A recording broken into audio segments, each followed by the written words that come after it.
Doctor Babasaheb. सम्मा सम्बुद्धो भगवा बुद्धं भगवन्तं अभिवादेमि. स्वाखातो भगवता धम्मो धम्मं नमस्सामि. सुपटिपन्नो भगवतो सावकसंघो संघं नमामि. नमन. नमो तस्स भगवतो अरहतो सम्मा सम्बुद्धस्स. नमो तस्स भगवतो अरहतो सम्मा सम्बुद्धस्स. नमो तस्स भगवतो अरहतो सम्मा सम्बुद्धस्स. त्रिशरण. बुद्धं शरणं गच्छामि. धम्मं शरणं गच्छामि. संघं शरणं गच्छामि. द्वितीयंपि बुद्धं शरणं गच्छामि. द्वितीयंपि धम्मं शरणं गच्छामि. द्वितीयंपि संघं शरणं गच्छामि. तृतीयंपि बुद्धं शरणं गच्छामि. तृतीयंपि धम्मं शरणं गच्छामि. तृतीयंपि संघं शरणं गच्छामि. पंचशील. पानातिपाता वेरम आदिरमणि सिक्खापदं समादयामि. मुसावादा वेरमणि सिक्खापदं समादयामि. सुरामेरय मज्जप्रमादठाना वेरमणि सिक्खापदं समादयामि. साधु साधु साधु. बुद्ध पूजा. वन्नगन्न गुणुपेतं एतनं यानागदेन विधिना जितवा मुनिन्दो. तन्तेजसा भवतु ते जयमङ्गलानि. एतापि बुद्ध जयमङ्गलरते मतन्ति. हित्वाननेकविविधानि चुपादवानि. मोखं सुखं अधिगमेय नरो सपय्यो. सब सुख गाथा. सब्बे सत्ता सुखी होन्तु. सब्बे होन्तु च खेमिनो. सब्बे भद्राणी पसंतु. माकंची दुःख मागमा. यानी द भूतानी समागतानी. भूमानी वायानी व अंतलिखे. सब्बे व भूता सुमना भवन्तु. अथोपि सकच सिने रखत अपमत्ता. प्रतिज्ञा. प्रतिज्ञा आपण करूया. जीवसृष्टी आहे असीम. ती भवसागर पार नेण्याची प्रतिज्ञा आपण करूया. आपणात दोष असंख्य ते नष्ट करण्याची प्रतिज्ञा आपण करूया. आहेत सत्य अनंत ती पूर्ण आकलन करण्याची प्रतिज्ञा आपण करूया. भगवान बुद्धांचा आहे अतुल्य मार्ग तो संपूर्ण साध्य करण्याची. भीमस्मृती. सब संत कूटकेतु देवरूप सनीव. आयकार मंदधसा पूर्णचंद्र सूर्य. सिंहवीर वादिमद्द याणरसी मंडितं. तं सरामि भीमराव शरणं वरं. एतेन सज्जवज्जेन होतु मे जयमङ्गलं. नास्ति मे शरणं अय्यं धम्मो मे शरणं वरं. एतेन सज्जवज्जेन होतु मे जयमङ्गलं. नास्ति मे शरणं अय्यं संघो मे शरणं वरं.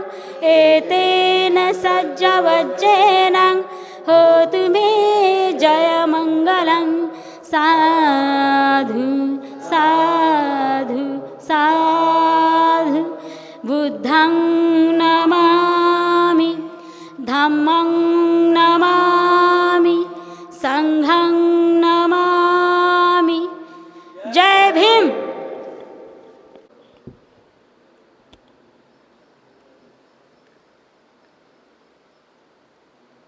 आजच्या व्याख्यानाला आपण सुरुवात करत आहोत।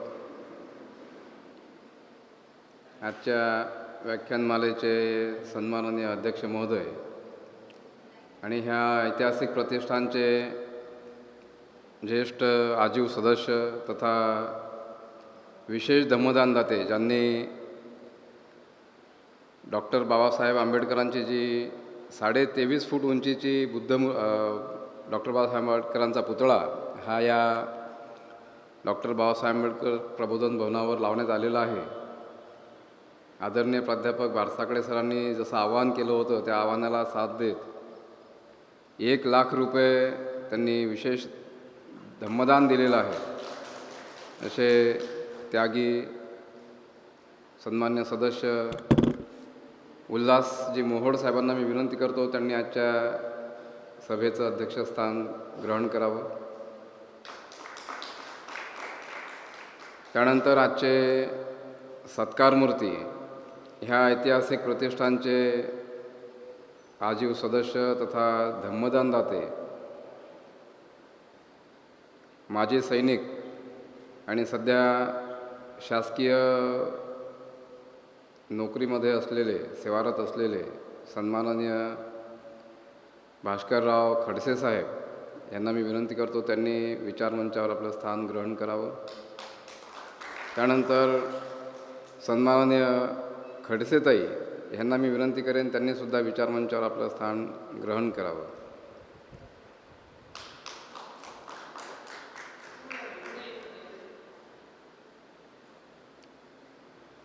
त्यानंतर आजचे व्याख्याते ह्या ऐतिहासिक प्रतिष्ठानचे सन्माननीय सदस्य तथा धम्मदानदाते विशेष धम्मदानदाते समाज न्यायपत्र पेपरमध्ये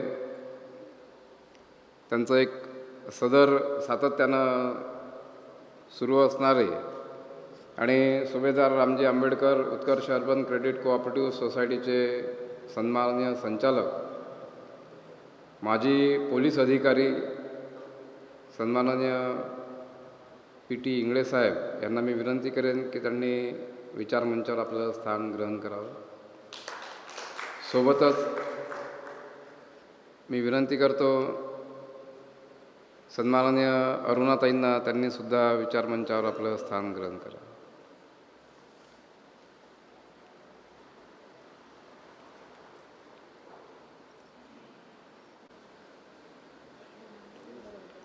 आजच्या व्याख्यानमालेचे अध्यक्ष महोदय सन्माननीय उल्हासजी मोहोड साहेबांच्या स्वागताकरता मी विनंती करतो माजी पोलीस अधिकारी सन्माननीय वासुदेवराव अंभोरे साहेबांना त्यांनी पुष्प देऊन मोहोड साहेबांचं स्वागत करावं।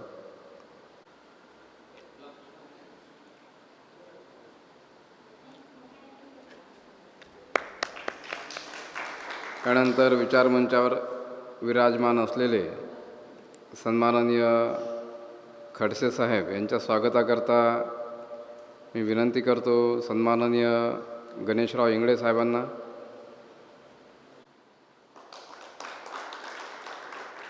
सन्माननीय मगर सरांना मी विनंती करतो त्यांनी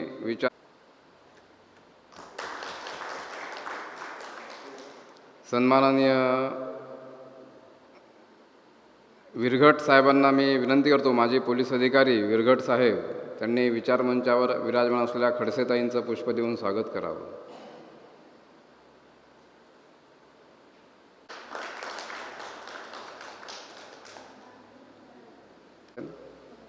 विचारमंचावर विराजमान असलेल्या अरुणाताई इंगळे यांचं स्वागत त्यांनी पुष्प देऊन करावं।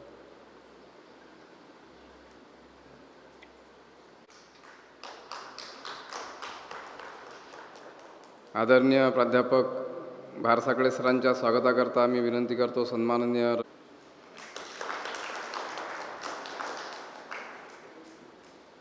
ह्या ऐतिहासिक प्रतिष्ठानला सुरुवातीपासून आदरणीय प्राध्यापक भारसाकडे सरांनी जेव्हा जेव्हा समाजामध्ये मदत करण्याचं आवाहन केलेलं आहे, ह्या सामाजिक सर्वांगीण विकासाच्या चळवळीला गती देण्याचं आवाहन केलेलं आहे, तेव्हा तेव्हा ज्या मान्यवरांनी सामाजिकता पाळून डॉक्टर बाबासाहेब आंबेडकरांचा जो संदेश आहे तो कृतीमध्ये उतरवून जी मदत केलेली आहे, त्या आधारावर हा डोलारा संपूर्णपणे गतीने पुढे जात आहे. आपण पूर्णत्वाकडे चाललो आहोत. तर त्यामध्ये ज्या मान्यवरांनी सहकार्य केलेलं आहे त्यांचा सत्कार ह्या ऐतिहासिक संस्थेच्या वतीनं आपण करण्याचा पायंडा इथे पाडलेला आहे. तर आजचे सत्कारमूर्ती आहेत सन्माननीय खडसे साहेब, जे मिलिटरीमध्ये नोकरीला असून देखील त्यांनी आपल्या घरासोबतच सामाजिक दायित्वसुद्धा भक्कमपणे ह्या दाम्पत्याने जोपासलेलं आहे आणि परिवाराच्या विकासासोबत सामाजिक विकाससुद्धा कसा साधता येईल ह्याचा तन मन धनाने धम्माच्या वाटेवर आरूढ होऊन विचार करून ह्या प्रगतीमध्ये आपला सहभाग नोंदवलेला आहे. तर त्यांचं शॉल आणि पुष्पगुच्छ देऊन स्वागत करण्याकरता सत्कार करण्याकरता मी ह्या ऐतिहासिक संस्थेचे सन्माननीय संस्थापक अध्यक्ष आदरणीय प्राध्यापक भारसाकडे सर, रमेश तायडे साहेब आणि सन्माननीय विचारमंचाला विनंती करतो त्यांनी खडसे साहेबांचा पुष्पगुच्छ आणि शॉल देऊन सपत्नीक सत्कार करावा.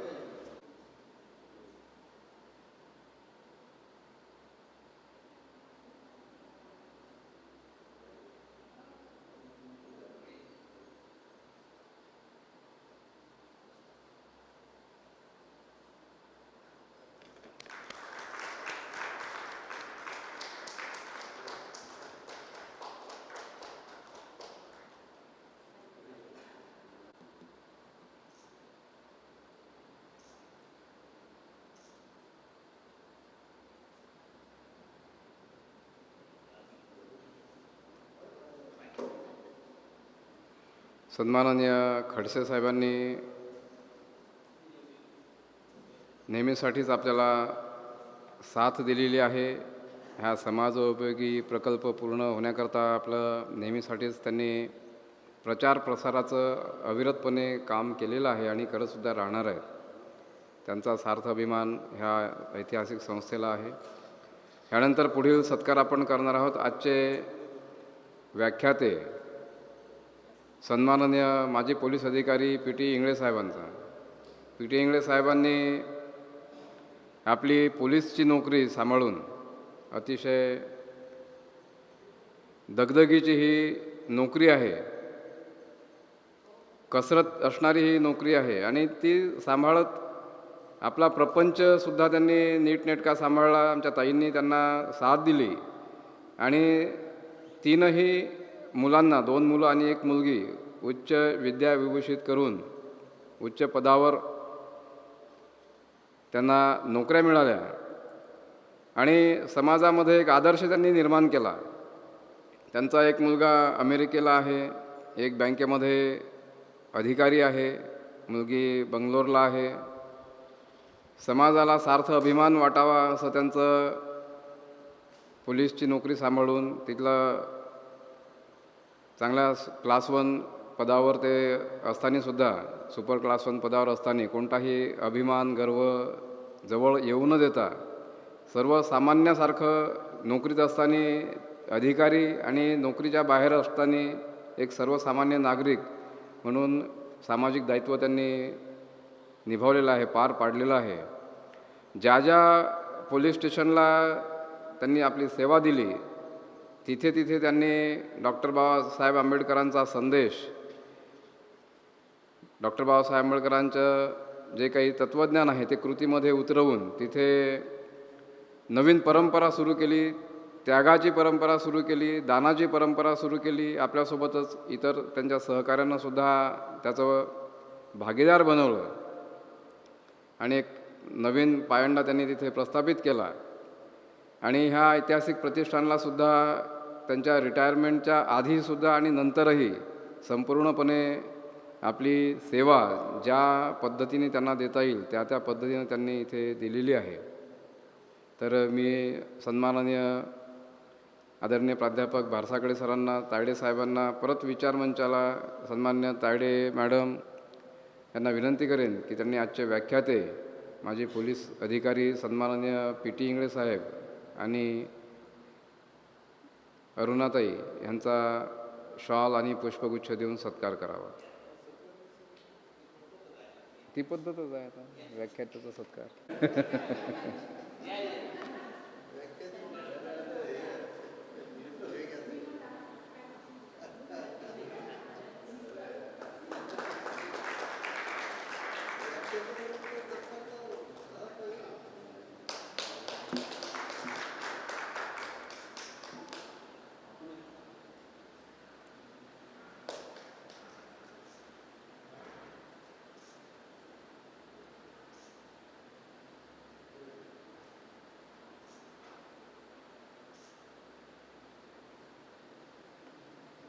धन्यवाद.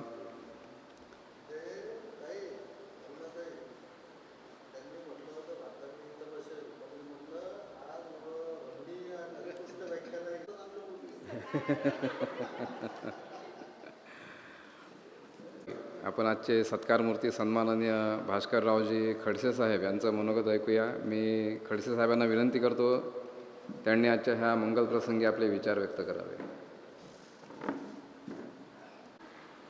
महाकारुणिक तथागत भगवान गौतम बुद्ध, परमपूज्य बोधिसत्व प्रज्ञासूर्य डॉक्टर बाबासाहेब आंबेडकर, क्रांतिसूर्य महात्मा ज्योतिबा फुले, आद्य शिक्षिका सावित्रीबाई फुले, माता भीमाई, माता रमाई, छत्रपती शिवाजी महाराज, शाहू महाराज यांना प्रथमतः माझे त्रिवार अभिवादन. आजच्या कार्यक्रमाचे अध्यक्ष भोवडसाहेब, व्याख्याते इंगळे साहेब, संस्थेचे अध्यक्ष माननीय भारसाकडे साहेब, तायडे साहेब, आंबोरे साहेब, इंगळे साहेब, सर्वांना जय भीम. तसेच उपासक उपासिकांनासुद्धा जय भीम. या वास्तूचा जन्म कसा झाला इथपासून शन्या मला जी संधी भेटली भारसाकडे साहेबासोबत राहायची, खरोखर मला अत्यानंद होत आहे की माझ्या म्हणजे समक्ष संस्था उभी राहून हे जे वृक्षरूपी जे संस्थेचं झाड झालेलं आहे याच्यापासून निश्चितच समाजाला फळं चाकायला मिळतील. मला म्हणजे संधी भेटली या संस्थेतच माझ्या मुलीचे लग्न मी माझ्या डोळ्यादेखत संपन्न केलेले आहे. संस्थेला जे काही माझ्याकडून धम्मदान लागेल किंवा वेळोवेळी माझी गरज पडेल मी निश्चितच सामोरे जाईन. एवढं बोलून माझे दोन शब्द संपवतो. जय.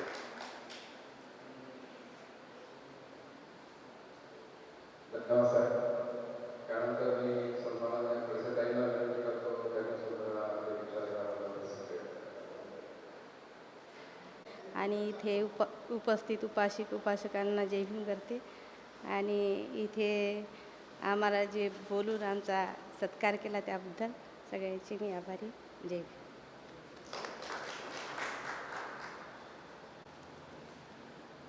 धन्यवाद ताई. ह्यानंतर आपण व्याख्यानमालेला सुरुवात करत आहोत. आजच्या व्याख्यात्यांचा परिचय देण्याकरता मी ह्या ऐतिहासिक संस्थेचे संस्थापक कोषाध्यक्ष सन्माननीय रमेश तायडे साहेबांना विनंती करतो त्यांनी आजच्या व्याख्यात्यांचा परिचय द्यावा.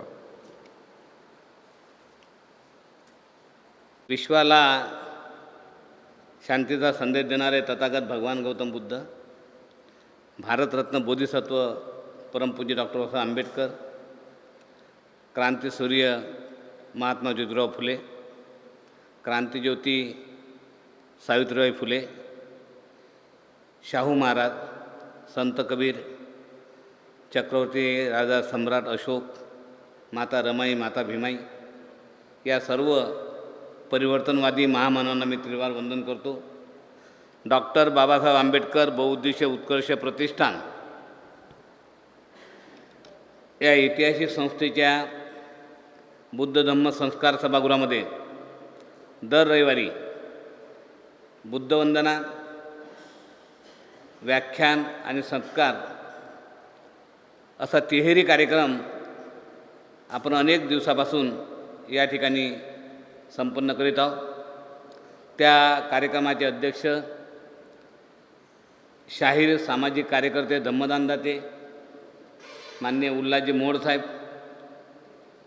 सत्कारमूर्ती भास्करराव खडसे साहेब, खडसेताई, आजचे प्रमुख वक्ते माजी पोलीस अधिकारी माननीय पी.टी. इंगळे साहेब, अरुणाताई इंगळे, या प्रतिष्ठानचे शिल्पकार सुभेदार Ramji Ambedkar urban credit cooperative सोसायटीचे अध्यक्ष, साप्ताहिक समाज न्यायपत्राचे मुख्य संपादक, आपल्या सर्वांचे मार्गदर्शक आणि बौद्ध समाजाला योग्य मार्ग दिशा देणारे प्राध्यापक मुकुंद भारसाकडे सर आणि उपस्थित सर्व माझ्या बंधू आणि भगिनींनो, आज या ठिकाणी माननीय पी.टी. इंगळे साहेबांचा परिचय करून देण्याची जबाबदारी माझ्यावर दिली. त्याचं कारण आहे, पी.टी. इंगळे साहेबांनी त्यांचा परिचयच लिहून दिला नाही. त्यामुळे मग मॅडमनी म्हटलं की आता हे जबाबदारी तुम्ही घ्या. म्हटलं बा, पी.टी. इंगळे साहेबांना कोण ओळखत नाही? पी.टी. इंगळे साहेबांचा परिचय कोणाला माहीत नाही? पी.टी. इंगळे साहेबांना सगळे ओळखतात, त्यांचा परिचय सर्वांना आहे. आता त्यांचा परिचय मी करून देणं म्हणजे लहान तोंडी मोठा घास घेतल्यासारखं होईल. कारण एवढा मोठा महान त्यांचा परिचय आहे. कारण आपल्या सगळ्यांनाच माहीत आहे की माननीय पी.टी. इंगळे साहेब माजी पोलीस अधिकारी आहेत आणि शिस्तबद्ध आहेत, शिस्तीत आहेत, पंचशिलाचं पालन करतात, समाजाचं काम करतात, समाजाच्या उत्कर्षासाठी झटणाऱ्या या संस्थेचे ते धम्मदंडाशी आहेत, आजीव सभासद आहेत आणि कंटिन्यू ते काम करतात.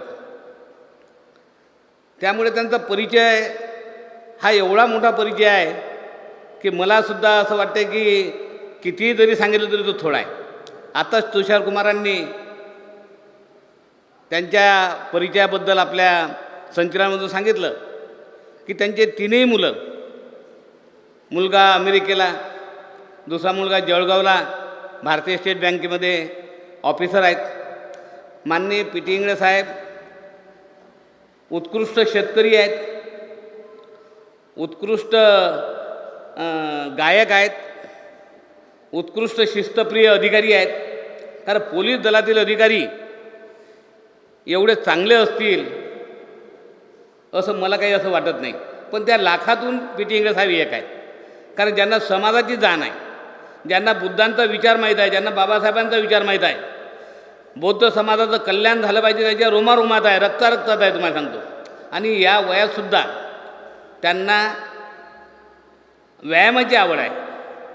त्या ॲथलेटिक्स स्पर्धेमध्ये पिकवीला जे राज्यस्तरीय स्पर्धा झाली आपल्या सगळ्यांना माहीत आहे.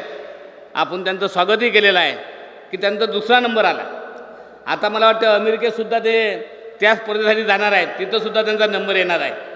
आणि म्हणून माननीय पी.टी. इंगळे साहेब हे आपल्या सर्वांचे एक मार्गदर्शक म्हणून आहेत. कारण अधिकारी मी बघितले, पण अधिकारीमध्ये एवढा सोज्वळपणा, बुद्धांचा लवलेश, पंचशिलाचा लवलेश हा नसतो. आणि पोलीस डिपार्टमेंटमध्ये तर मुलीच नाही. पण माननीय पी.टी. इंगळे साहेब त्याला अपवाद आहेत. कारण मी नेहमी सांगतो की साहेब, तुम्ही एवढे पंचशील तुम्ही पाळता, बुद्धाचं तत्त्वज्ञान आचरता, पदोपदी तुम्ही समाजाची सेवा करता, हे आम्हाला खरंच म्हणजे तुमच्यामधूनच फक्त पाहायला मिळते, अन्यथा नाही. असं हे एवढं मोठं व्यक्तिमत्व आज या ठिकाणी आपला वक्ते म्हणून आपल्याला लाभलेले आहेत. त्यांचा विषय आहे मानवी जीवनामध्ये शिस्तबद्धता. आणि त्याचप्रमाणे आमच्या अरुणाताईसुद्धा, आता योगायोगानं अरुणाताईचं आडनाव खंडारे आहे आणि माझ्या मिसेसचं आडनाव माहेरचं खंडारे आहे. आणि तो असा योग जुळून आल्यामुळे आम्ही अतिशय शिस्तबद्ध नातलगापैकी बा रिलेशनमध्ये जवळ आलो. आणि म्हणून मी जास्त वेळ न घेता माननीय पी टी इंगळे साहेबांचा परिचय आपल्या सगळ्यांना आहे. पी टी इंगळे साहेब फार मोठ्या मनाचे माणसं आहेत. त्यांची नाचसुद्धा ऑल इंडिया लेवलवर फार मोठी गायिका आहे. अनेक स्पर्धेमध्ये तिने भाग घेतलेला आहे. आणि हे समृद्ध असं कुटुंब आहे, सर्वांना मदत करणारं कुटुंब आहे. अहोरात्र पी टी इंगळे साहेबांच्या फार्म हाऊसमध्ये कोणतेही फळं येऊ, सीताफळं येऊ, लिंबू येऊ, साहेब घरोघरी नेऊन देतात. हे फार करुणामय आहे तुम्हाला सांगतो. नाही तर लोक बाजारात नेतात. आम्ही बघितलं, कारण आपल्याचपैकी मी अण्णाव घेत नाही, त्यांच्या घरी लिंबाचा मळा आहे. त्यांनी लिंब मार्केटला नेले, पण पी टी इंगळे साहेबांनी गाडी भरून आपल्या कार्यकर्त्याच्या घरोघरी पोचवलं. असं हे फार मोठं व्यक्तिमत्व आहे. आणि ते आपण आज त्यांचं या ठिकाणी व्याख्यान ऐकणार आहोत. मला या ठिकाणी संधी दिली त्याबद्दल मी आभारी आहे. आणि त्याचप्रमाणे फक्त एकच विनंती करतो की आदरणीय भारसागळे सरांनी हे एवढं मोठं प्रतिष्ठान की देशाचं लक्ष लागावं, बौद्ध समाजाचं संसद या ठिकाणी निर्माण केलं, बौद्ध समाजाच्या कायमस्वरूपी समस्या एकाच ठिकाणी सुटाव्या, हा उद्दांत हेतू घेऊन सरांनी हे फार मोठं प्रतिष्ठान आपल्या अकोला नगरीमध्ये पूर्ण केलेलं आहे. आणि त्याप्रमाणे भारसागळे सरांनी जे जे उद्दिष्ट समोर ठेवले त्यापैकी सगळे उद्दिष्टाला तोपर्यंत आपण पोचले आहोत. आता नवीन उद्दिष्ट जो आहे ते आहे doctor Babasaheb Ambedkar, Subhedar Ramji Ambedkar Utkarsh urban credit cooperative society. Doctor Babasaheb आंबेडकरांच्या नावाची बँक व्हावी, कारण या देशात, या राज्यात सर्वांच्या कोऑपरेटिव्ह, मराठा समाजाच्या, कुणबी समाजाच्या, शिंदे समाजाच्या, सर्व समाजाच्या पतसंस्था आहेत, बँक आहेत. पण बौद्ध समाजाची एकही पतसंस्था नाही आणि एकही बँक नाही. आणि म्हणून आदरणीय भारसागळे सरांनी फार मोठी मेहनत घेऊन या ठिकाणी सुभेदार रामजी आंबेडकर उत्कर्ष क्रेडिट कोऑपरेटिव्ह सोसायटी इथं रजिस्ट्रेशन मिळवलं, त्याचे 2,500 शेअर केले आणि आता थोड्याच दिवसात त्याचं कार्यालयसुद्धा थाटात संपन्न होणार आहे. तर मी माझी विनंती आहे आपल्या बौद्ध समाजाच्या सर्व बांधवांना, आपण संख्येनं कमी असलो तरी 1000च्यापेक्षा जास्त आहोत. आणि म्हणून आज 2,500 शेअर आपण घेतलेले आहेत. परंतु अजून आपल्याला शेअरची गरज आहे, कारण आदरणीय भारतसरकारांचं स्पष्ट मत आहे की ज्याप्रमाणे हे काम करताना सरकारचा एकही पैसा आपण घ्यायचा नाही, आमदाराचा पैसा घ्यायचा नाही, खासदाराचा पैसा नाही घ्यायचा नाही, आपल्या बलबुत्यावर आपला विकास झाला पाहिजे. त्याचप्रमाणे आपल्या बँकेचं भागभांडवल इतर बँकेकडून कर्ज घेऊन आपल्याला वाढवायचं नाही आहे आणि लोनही आपल्या लोकांना द्यायचं नाही. आणि म्हणून आपल्या सर्व बौद्ध बांधवांनी आपल्या या सुभेदार रामजी आंबेडकर क्रेडिट कोऑपरेटिव्ह सोसायटीमध्ये आपले पासबुकं काढून खाते उघडावे, शेअर घ्यावे. आपल्या कुटुंबातील जे काही 4-4, 5-5 व्यक्ती आहेत, प्रत्येकाच्या नावानुसार एक व्यक्ती 20 शेअर घेऊ शकतो. त्याप्रमाणे 4-4, 5-5 जरी घेतले तर आपलं 4-5 कोटी भांडवल जर आपलं उभं झालं तर आपण आपल्या जे प्रोजेक्ट आहेत, जे आपल्या गोरगरीब आहेत, त्यांना जे कर्जसुविधा आपण देऊ शकतो. आणि म्हणून माझी तुम्हाला कळकळीची विनंती आहे की आपण याचा प्रचार आणि प्रसार करावा. आपले शेअर 1800 रुपयाचा शेअर आहे, त्या सर्वांना शेअर द्यावे हे विनंती करतो. कारण आता बोललो तर खूप बोलायला लागते, कारण मल्टीपेशिया हॉस्पिटल आहे, वृद्धाश्रम आहे, पार्क आहे, बाबासाहेबांचा पुतळा, भव्य देव या देशात नाही असा पुतळा आपला. काल जनमाध्यमला मला वाटते बातमी होती, मला मोबाईलवर आली पण मला वाचता आली नाही, की बाबासाहेबांचा पुतळा त्यांनी प्रबोधन भवन जनमाध्यमच्या या फ्रंटवर त्यांनी छापलेला आहे. आणि म्हणून एवढं मोठं काम आपल्या या प्रतिष्ठानच्या वतीनं सुरू आहे. आपण सर्वांनी प्रचार आणि प्रसार करावा. आपण थोडे लोक जरी असलो तरी आपण हजाराला भारी आहोत एवढं मी स्पष्ट सांगतो. आणि या बौद्ध समाजाचा सर्वांगीण विकास करण्यासाठी आपण तन्मन धनानं सहकार्य करावं. धन्यवाद. जय भीम.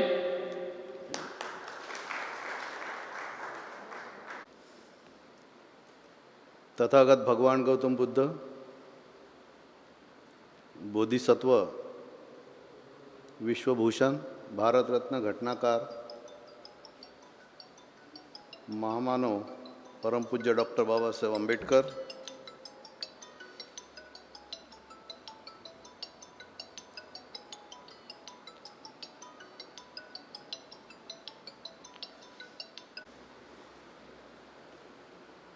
बहुजनांसाठी झटणारे सर्व महामानव यांच्या विचारांना प्रथम अभिवादन करतो. आजच्या कार्यक्रमाचे अध्यक्ष आदरणीय मोडसाहेब, सत्कारमूर्ती आदरणीय खडसे सर आणि त्यांच्या सुवेद्य पत्नी मिसेस खडसे,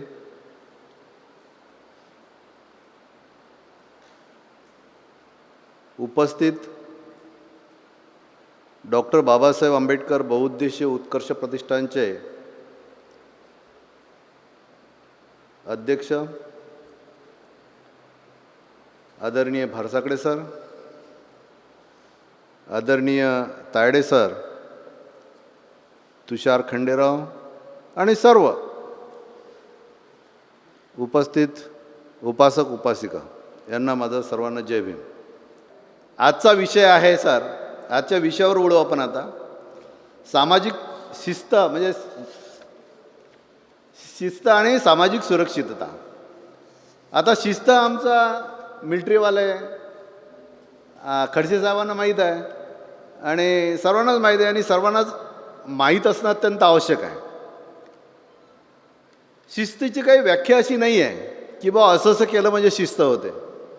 शिस्त अनेक प्रकारचे असू शकतात. एक स्वतः लावून घेतलेली शिस्त म्हणजे नाही मला 5 वाजता सकाळी उठायचं म्हणजे उठायचं, हे स्वतः लावून घेतलेले. फ्रेश होऊन मला फिरायला जायचं, व्यायाम करायचा, योगा करायचा, जे काही आपण करायचं ते करायचा आणि दिवसभरात जे काही आपले कामं आहेत ते वेळेवर करायचे. हे याला म्हणतात स्वतःहून लावून घेतलेली शिस्त. दुसरी शिस्त वरिष्ठांनी लादलेली शिस्त, वरिष्ठांनी लादलेले कामं शिस्त की नाही तुम्हाला हे करावंच लागेल, जेव्हा की त्याच्या आवाक्याच्या बाहेरचं काम असते ते, परंतु त्याच्यावर लादलेलं नाही ते तुम्हाला करावंच लागेल. म्हणजे ती एक शिस्त झाली. तिसरी आपण आपल्या मुलांना जे लहानपणापासून त्याच्यावर जे वळण असते, जे वळण आपण संस्कार घडवतो आणि मुलं तसेच होतात, ती एक शिस्त. म्हणजे शिस्त फार वेगवेगळ्या प्रकारच्या. पोलीस डिपार्टमेंटमध्ये फोर्स म्हटल्यानंतर आलं सर्व डिपार्टमेंट. फोर्समध्ये शिस्तीला फार महत्त्व आहे. शिस्तीत जो वागेल तोच त्या फोर्समध्ये टिकू शकेल, नाहीतर तो रस्त्या बाहेर फेकला जाईल. मग त्याच्यामध्ये त्याच्या डिपार्टमेंटल इन्क्वायरी होतील किंवा काय जे होईल ते होईल.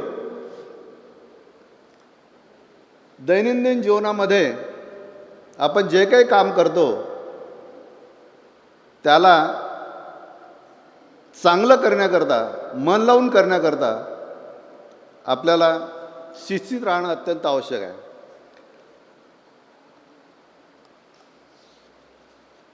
आता शिस्त म्हणजे काही स्वतः शिस्तला म्हणजे शिस्त एक कला पण म्हणू शकतो आपण, कारण शिस्तीमध्ये कलेप्रमाणे आपण उपयोग करू शकतो. शिस्त मानवी आयुष्यामध्ये एक मूलभूत घटक असणं अत्यंत आवश्यक आहे. ती बाळगण्याकरता स्वतःला अत्यंत कष्ट करावे लागतात, मेहनत घ्यावी लागते. ही गोष्ट काही जन्मजात मिळत नाही. जशी जन्माला येतो तो सोन्याचा चमचा घेऊन येतो, श्रीमंत माणसं असतात, तशी ही शिस्त मिळत नाही. ती स्वतःच कष्ट करून त्याचा मुठा आपण आपल्या अंगी बांधून आपल्याला ती मोठी करता येते. शिस्त जर तुम्ही हे नाही अंगी बांधले नाही तर त्याचे फार मोठे नुकसानसुद्धा आपल्याला होऊ शकतात. शिस्त काही पुस्तकी ज्ञानातून मिळत नाही की बा तू पुस्तक आपण वाचलं की त्याच्यातून मिळत नाही. त्याच्यातून फक्त ज्ञात होऊ शकते की बा याला अशी शिस्त म्हणतात.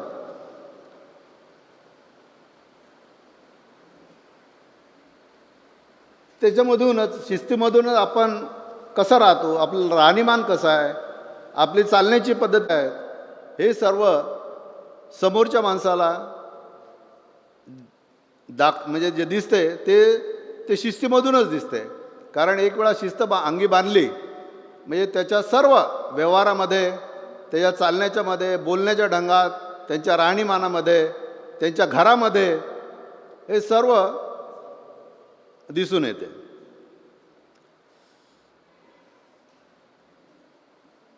हे शिस्त एकच व्यक्ती करू शकते, एका व्यक्तीला म्हणजे स्वतःला, आणि अशा अनेक व्यक्तींनी मिळून एक समाज बनतो. समाज एका व्यक्तीचा नसतो, अनेक व्यक्ती मिळून समाज बनतो. आणि प्रत्येक व्यक्तीने जर शिस्तीचं पालन केलं याचाच अर्थ समाजानं शिस्तीचं पालन केलं. परंतु समाज आणि व्यक्तीसुद्धा वेगवेगळ्या धर्माचे असतात, वेगवेगळ्या पंथाचे असतात, वेगवेगळ्या प्रदेशातले असतात, वेगवेगळ्या देशातले असतात. त्यामुळे प्रत्येक म्हणतात ना 12 कोसावर भाषा बदलते, तसंच प्रत्येक परंतु शिस्त मात्र बदलत नाही, परंतु त्यांचे संस्कार मात्र बदलतात. कारण वेगवेगळ्या प्रदेशामध्ये, वेगवेगळ्या राज्यामध्ये, वेगवेगळ्या घटकांमध्ये, वेगवेगळ्या धर्मामध्ये, जातीमध्ये वेगवेगळे संस्कार असतात, परंतु शिस्त मात्र बदलत नाही, शिस्त तीच राहते. आता आपले प्रतिष्ठान उदाहरण घेऊ आपण. आदरणीय भारसाकडे सर, आदरणीय रमेश ताळे सर, अशोक इंगळे सर आणि यांनी आणि त्यांचे जे सहकारी असतील, एका 100 रुपयासाठी 100 रुपयाचं पेट्रोल खर्च करून आकोटफैल म्हणा, डाबकी रोड म्हणा, आता त्यांच्यातूनच आपण ऐकलेलं आहे, अनेक ठिकाणी असे गेले आणि तिथून 100 रुपये गोळा केले. त्यांनी म्हटलं असं 100 रुपयासाठी सर आपण इतक्या लांब जाणं, आपलं 100 रुपयाचं पेट्रोल जडते. परंतु त्यांनी तो विचार नाही केला. विचार हा केला की 100 रुपये एका माणसाकडे गेलो तर तिथे 10 माणसं मिळतील, 10 माणसाचे 20 माणसं होतील, 20 माणसाचा समूह होईल आणि या 100 रुपयामुळे आपल्याला 1000 रुपये मिळतील, 10,000 मिळतील, 1,00,000 मिळतील. म्हणून त्यांनी आळस न करताना लोकांना जमा केला, त्याच्यातून पैसा उत्पन्न केला आणि आपल्याला ही वास्तू आता दिसत आहे. अजूनही लोक लाखो रुपये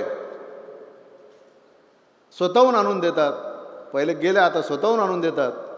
आणि त्याचं कारणच आहे काय की त्यांनी शिस्तीनं जे काम केलं. आणि गैरशिस्त असती, शिस्त नसती, भोंगळ कारभार असता तर हे एवढं मोठं झालं नसतं. म्हणजे शिस्तीचा फार मोठा उपयोग. हा कसा उपयोग आहे आपल्याला आपल्यासमोर डोळ्यासमोर दिसत आहे.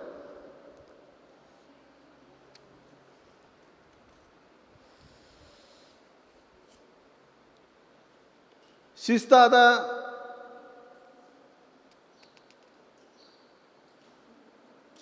देशादेशामध्ये वेगळी असते. भारतात कुठे बसतील, आडव्या तेडव्यानं वाहनं चालवतील, डावीकडून जातील, वाचकने एखाद्या चौकातून रेड लाईट असताना निघून जातील, कुठे थुंकतील, कचरा टाकतील, बडबड करतील. परंतु आता मी अमेरिकेत गेलो 2 वेळा. तिथे तसं कुत्रे पाडतात, डुक्कर पाडतात, मांजरं पाडतात. आपला कुत्रा घेऊन आपण जातो बाहेर कशासाठी, तर शी करायला. तो शी करते तो तसाच ठेवून सोडून देतो. पण अमेरिकेत ते नाही, ते पाडतात कुत्रे, मांजर, डुक्कर वगैरे. आणि तू स्वतः तिथे डस्टबिन आहेत, आपल्या इथे डस्टबिन नाही, आपल्या कचरा आहे. स्वतः त्याच्या खिशातली पिशवी काढाल तो पन्नी आणि हातात घालेल, असा तो शी उचलाल, बांधून घेईन असा आणि त्या डस्टबिनमध्ये टाकून देईल. सिगारेट ओढण्यासाठी स्पेशल एक जागा असते, तिथे सिगारेट ओढेल. तुम्ही असं आपण सिगारेट वळू तिकडे जातो, पाहतो आपण आपल्या इकडे भारतामध्ये, तसं अमेरिकेमध्ये तसं होत नाही. ते एका पर्टिक्युलर जागेवरच सिगरेट वगैरे ओढतील. कुठेही कचरा टाकणार नाहीत. केळाचा साल जरी केळ खाल्ला, केळाचं साल आपण आपल्या थैलीत टाकतात आणि आपल्या घरी नेतात किंवा जिथे येथे बॉक्स असेल तिथे टाकून देतात. हे वेगवेगळ्या प्रकारचं आहे. आणि त्यामुळे त्या देशामध्ये, युरोपमध्ये आपण काय म्हणतो, स्वित्झर्लंड किती सुंदर आहे. लंडनमध्ये जातात किंवा युरोपमध्ये जातात, अमेरिकेमध्ये जातात, तिथे असा कचरा वगैरे मिळत नाही रोडवरती. त्याचं कारणच आहे की तिथेला लोकांमध्ये शिस्त आहे. लोकांमध्ये शिस्त असल्यामुळे ते प्रत्येक गोष्टीत आपल्या कौशल्य दाखवतात. आणि कुठेही कचरा न करणे, कुठेही थुंकणे, कुठं काही करत नाहीत. त्यामुळे तिथले रोड साफ असतात, हवा चांगली असते, शुद्ध हवा असते. तिथलं आयुष्यमान वयोमान किती असते? 110, 115, 125 वर्ष. जापानमध्ये 125 वर्षाचे लोक आहेत. आणि आपल्या भारतामध्ये 60 वर्षाचा वर गेला की त्याचा कंबर दुखेल, त्याचे पाय दुखतील, त्याचा वेगवेगळ्या प्रकारचे हार्ट डिसीज होतील. आता 30-35 वर्षाच्या पोरा, आता आमचा नातेवाईक 40 वर्षाचा पोरगा हार्टनं मरण पावला. त्याचं कारणच आहे की आपल्या इकडे हे गाड्या चालतात, गाड्या धूर सोडणार नाहीत. बाहेर देशामध्ये आपल्या इकडे तर धूर सोडत जातात. त्यामुळे साहजिकच माणसाच्या शरीरावरती परिणाम होतो आणि तब्येत खराब होते आणि आयुष्यमान घटतं त्याच्यामुळे.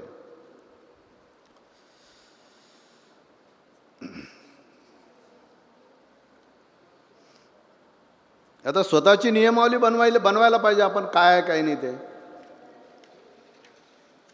मुलांचा अभ्यास घेताना किंवा कोणतंही काम करताना त्याच्यासाठी आपली स्वतः तयारी पाहिजे. कोण मला प्रश्न विचारला की का प्रतिष्ठानमध्ये तुम्ही काय प्रतिष्ठानबद्दल सांगू शकता, तर मला त्याचं आलं पाहिजे की प्रतिष्ठान या तारखेवर या लोकांनी एवढे प्रयत्न केले, त्याच्यानंतर आम्ही जुळलो, आम्ही असं केलं, नंतर आपण सर्व जुळलो, आपण सर्वांनी असं केलं, त्यामुळे एवढे मोठं भवन उभं राहिलं, एवढी मोठी इमारत उभी राहिली. प्रतिष्ठानचे उद्दिष्ट काय आहेत, प्रतिष्ठानचे कार्य काय आहेत, आतापर्यंत प्रतिष्ठाननी काय काय केलेलं आहे आणि पुढे प्रतिष्ठान काय करेल, या सर्वांची माहिती आपल्याला प्रत्येकाला माहीत पाहिजे.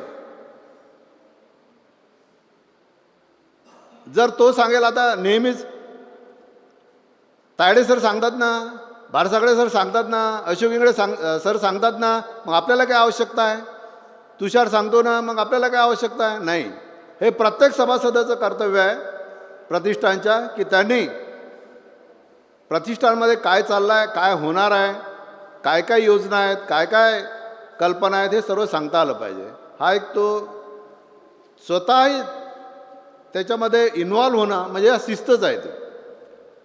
आणि मुलांना आपण म्हणतो घरातच वडील असतात आणि कोणी आला आवाज दिला, कहो अमुक घरी आहेत, सर घरी आहेत का? मुलं आपणच सांगतो मुलांना, नाही सांग असं की काही घरी नाही म्हणून सांग. त्या मुलाच्या कोवळ्या मनावर इतका बेकार परिणाम होतो की माझे वडीलच स्वतः खोटं बोलतात आणि मलाही खोटं बोलायला शिकवतात. म्हणून मुलांना जे सत्य आहे, लहान तर कोवळा मन असते, 0 ते 5 वर्षापर्यंत त्यांच्या मेंदूचा बुद्धीचा विकास होत असतो आणि 12व्या वर्षापर्यंत पूर्ण विकास होतो त्यांच्या बुद्धीचा, मेंदूचा. त्यामुळे त्या कोवळ्या मनावरती असं वाईट परिणाम होणार नाही असं आपण पालकांनी कधी कृत्य केलं नाही पाहिजे. जर आपणच त्यांच्यामध्ये खोटं बोला, वाईट आपल्या कोणाला दारू पिण्याची सवय असते, कोणाला सिगरेट ओढण्याची सवय असते, कोणाला अजून वेगळे काही व्यसनं असतील, तर साहजिकच मुलगा रात्रंदिवस पाहतो, त्याला तेच सवय लागेल. कोणी गुन्हेगारी प्रवृत्तीचे असतात, मुलगासुद्धा गुन्हेगारी प्रवृत्तीचा होऊ शकतो. दारू पितांनी किंवा सिगरेट ओढताना मुलाला सांगितलं पाणी घेऊन ये किंवा माचीस घेऊन ये, तर मुलगा तर एक झुरका मारूनच जाईल, एक घोट पिऊनच येणार आहे. मुलाला दोष देऊन फायदा नाही. ते पालकांनी स्वतःवर बंधन घालून घेतली पाहिजे, स्वतः शिस्त लावली पाहिजे. तेव्हाच आपल्या कुटुंबाला, आपल्या पाल्यांना आपण शिस्त लावू शकतो. हे एक तेवढंच खरं आहे.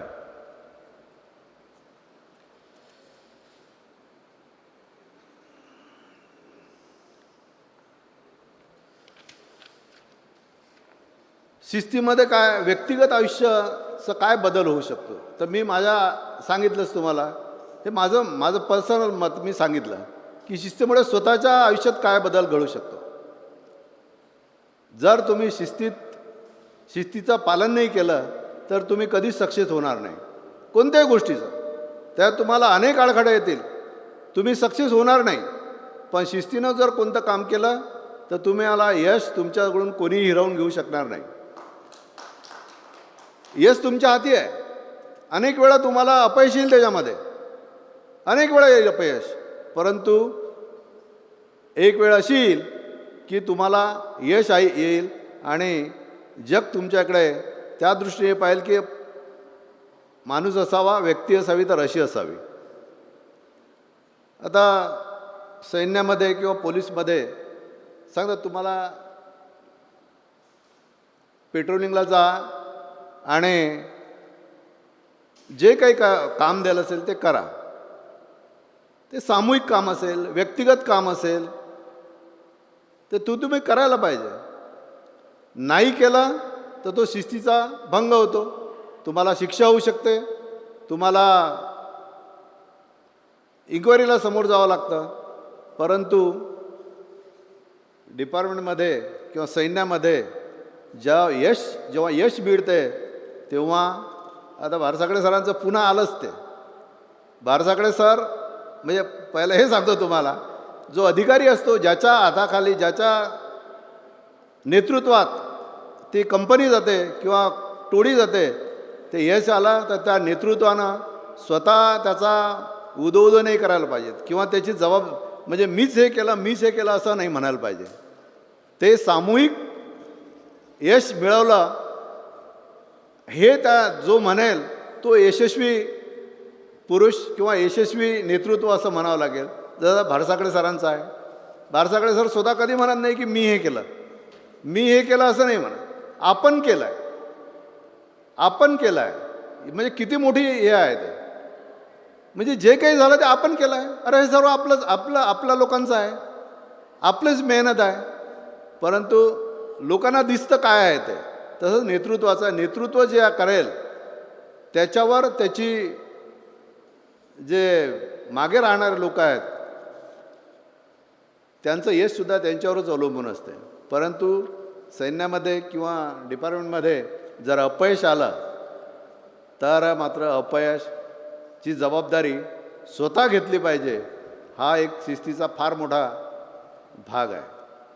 अपयश आलं, एखाद्या मोहिमेवर गेले अपयश आलं तर नाही बे मला अपयश आलं त्याच्यामध्ये. अनेक लोकांनी आता लालबहादूर शास्त्रींनी रेल्वेचा अपघात झाला होता, स्वतः जबाबदारी घेतली. अगदी रेल्वे चालवायला गेले नव्हते त्यांनी राजीनामा देऊन टाकला होता रेल्वे मंत्री असताना. ते स्वतः तर गेले नव्हते तिथे रेल्वे, कारण त्यांनी जबाबदारी घेतली की मी याला हे करू शकत नाही, माझ्यामुळे मी करू शकत नाही, मी केलं नाही. त्यांनी स्वतः जबाबदारी घेतली, राजीनामा देऊन टाकला होता. तर असं अनेक उदाहरणं देता येतील आपल्याला.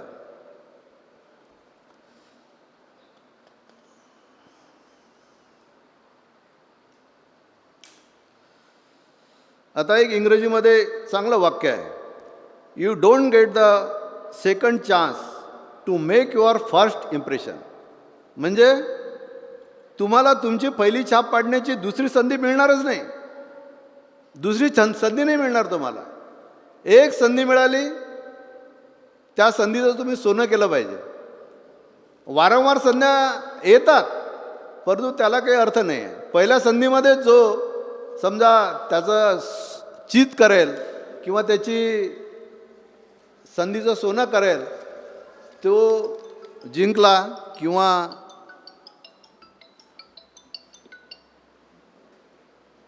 त्याच्या जीवनात त्यानं यश निर्माण केलं, तो एक शिस्तीचाच फार मोठा भाग आहे.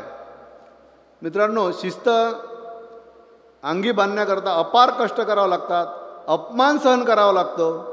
उलटे फोटो छापले तरी त्यांना काही बोलावं नाही लागत आणि त्याच्यावर रागवा नाही लागत.